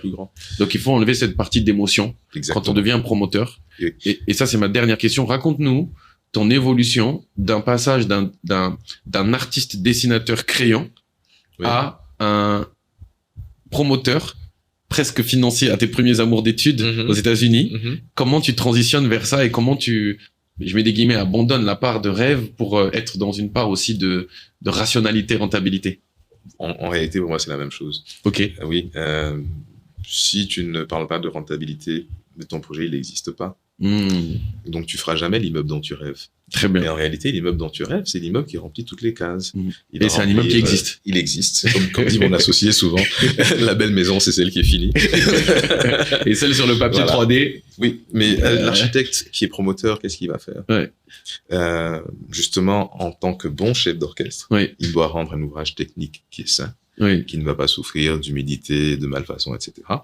Il doit rendre un ouvrage effectivement architecturalement qui a une forme d'esthétique, qui a une identité, etc. Il doit rendre un ouvrage d'un point de vue de la solidité qui est complètement fiable, un ouvrage qui peut être assuré, un ouvrage qui a une pertinence par rapport à l'endroit où il se trouve, par rapport aux gens qui vivent dedans. Et tout ça permet Et le quand modèle tu as fini économique. tout ça, Ouais. ben, il faut que le prix auquel tu peux le vendre potentiellement, en fait, te permette de couvrir en fait toutes ces dépenses. Tout à fait. Et après, et très souvent en réalité, je pense qu'aujourd'hui la chose la plus la plus intéressante ou la plus indiquée à faire, c'est d'arriver à jouer avec tous ces paramètres. Arriver à voir, aujourd'hui en faisant de la promotion, aujourd'hui tu me parles de tel quartier, je sais imaginer Le meilleur modèle économique oui. et les modèles techniques, le modèle de surface, la clientèle, etc. Et le programme. Et l'anticipation sur le monde de demain. Et le monde de demain. Voilà. C'est ça. Est-ce que je densifie ou j'antifie pas? Tout à fait. Et je trouve qu'Abidjan, en tout cas la Côte d'Ivoire, est impressionnante dans sa capacité à résister au vertical. Moi, je vois des quartiers comme Cocody Ambassade, des quartiers comme Beverly Hills, Oui.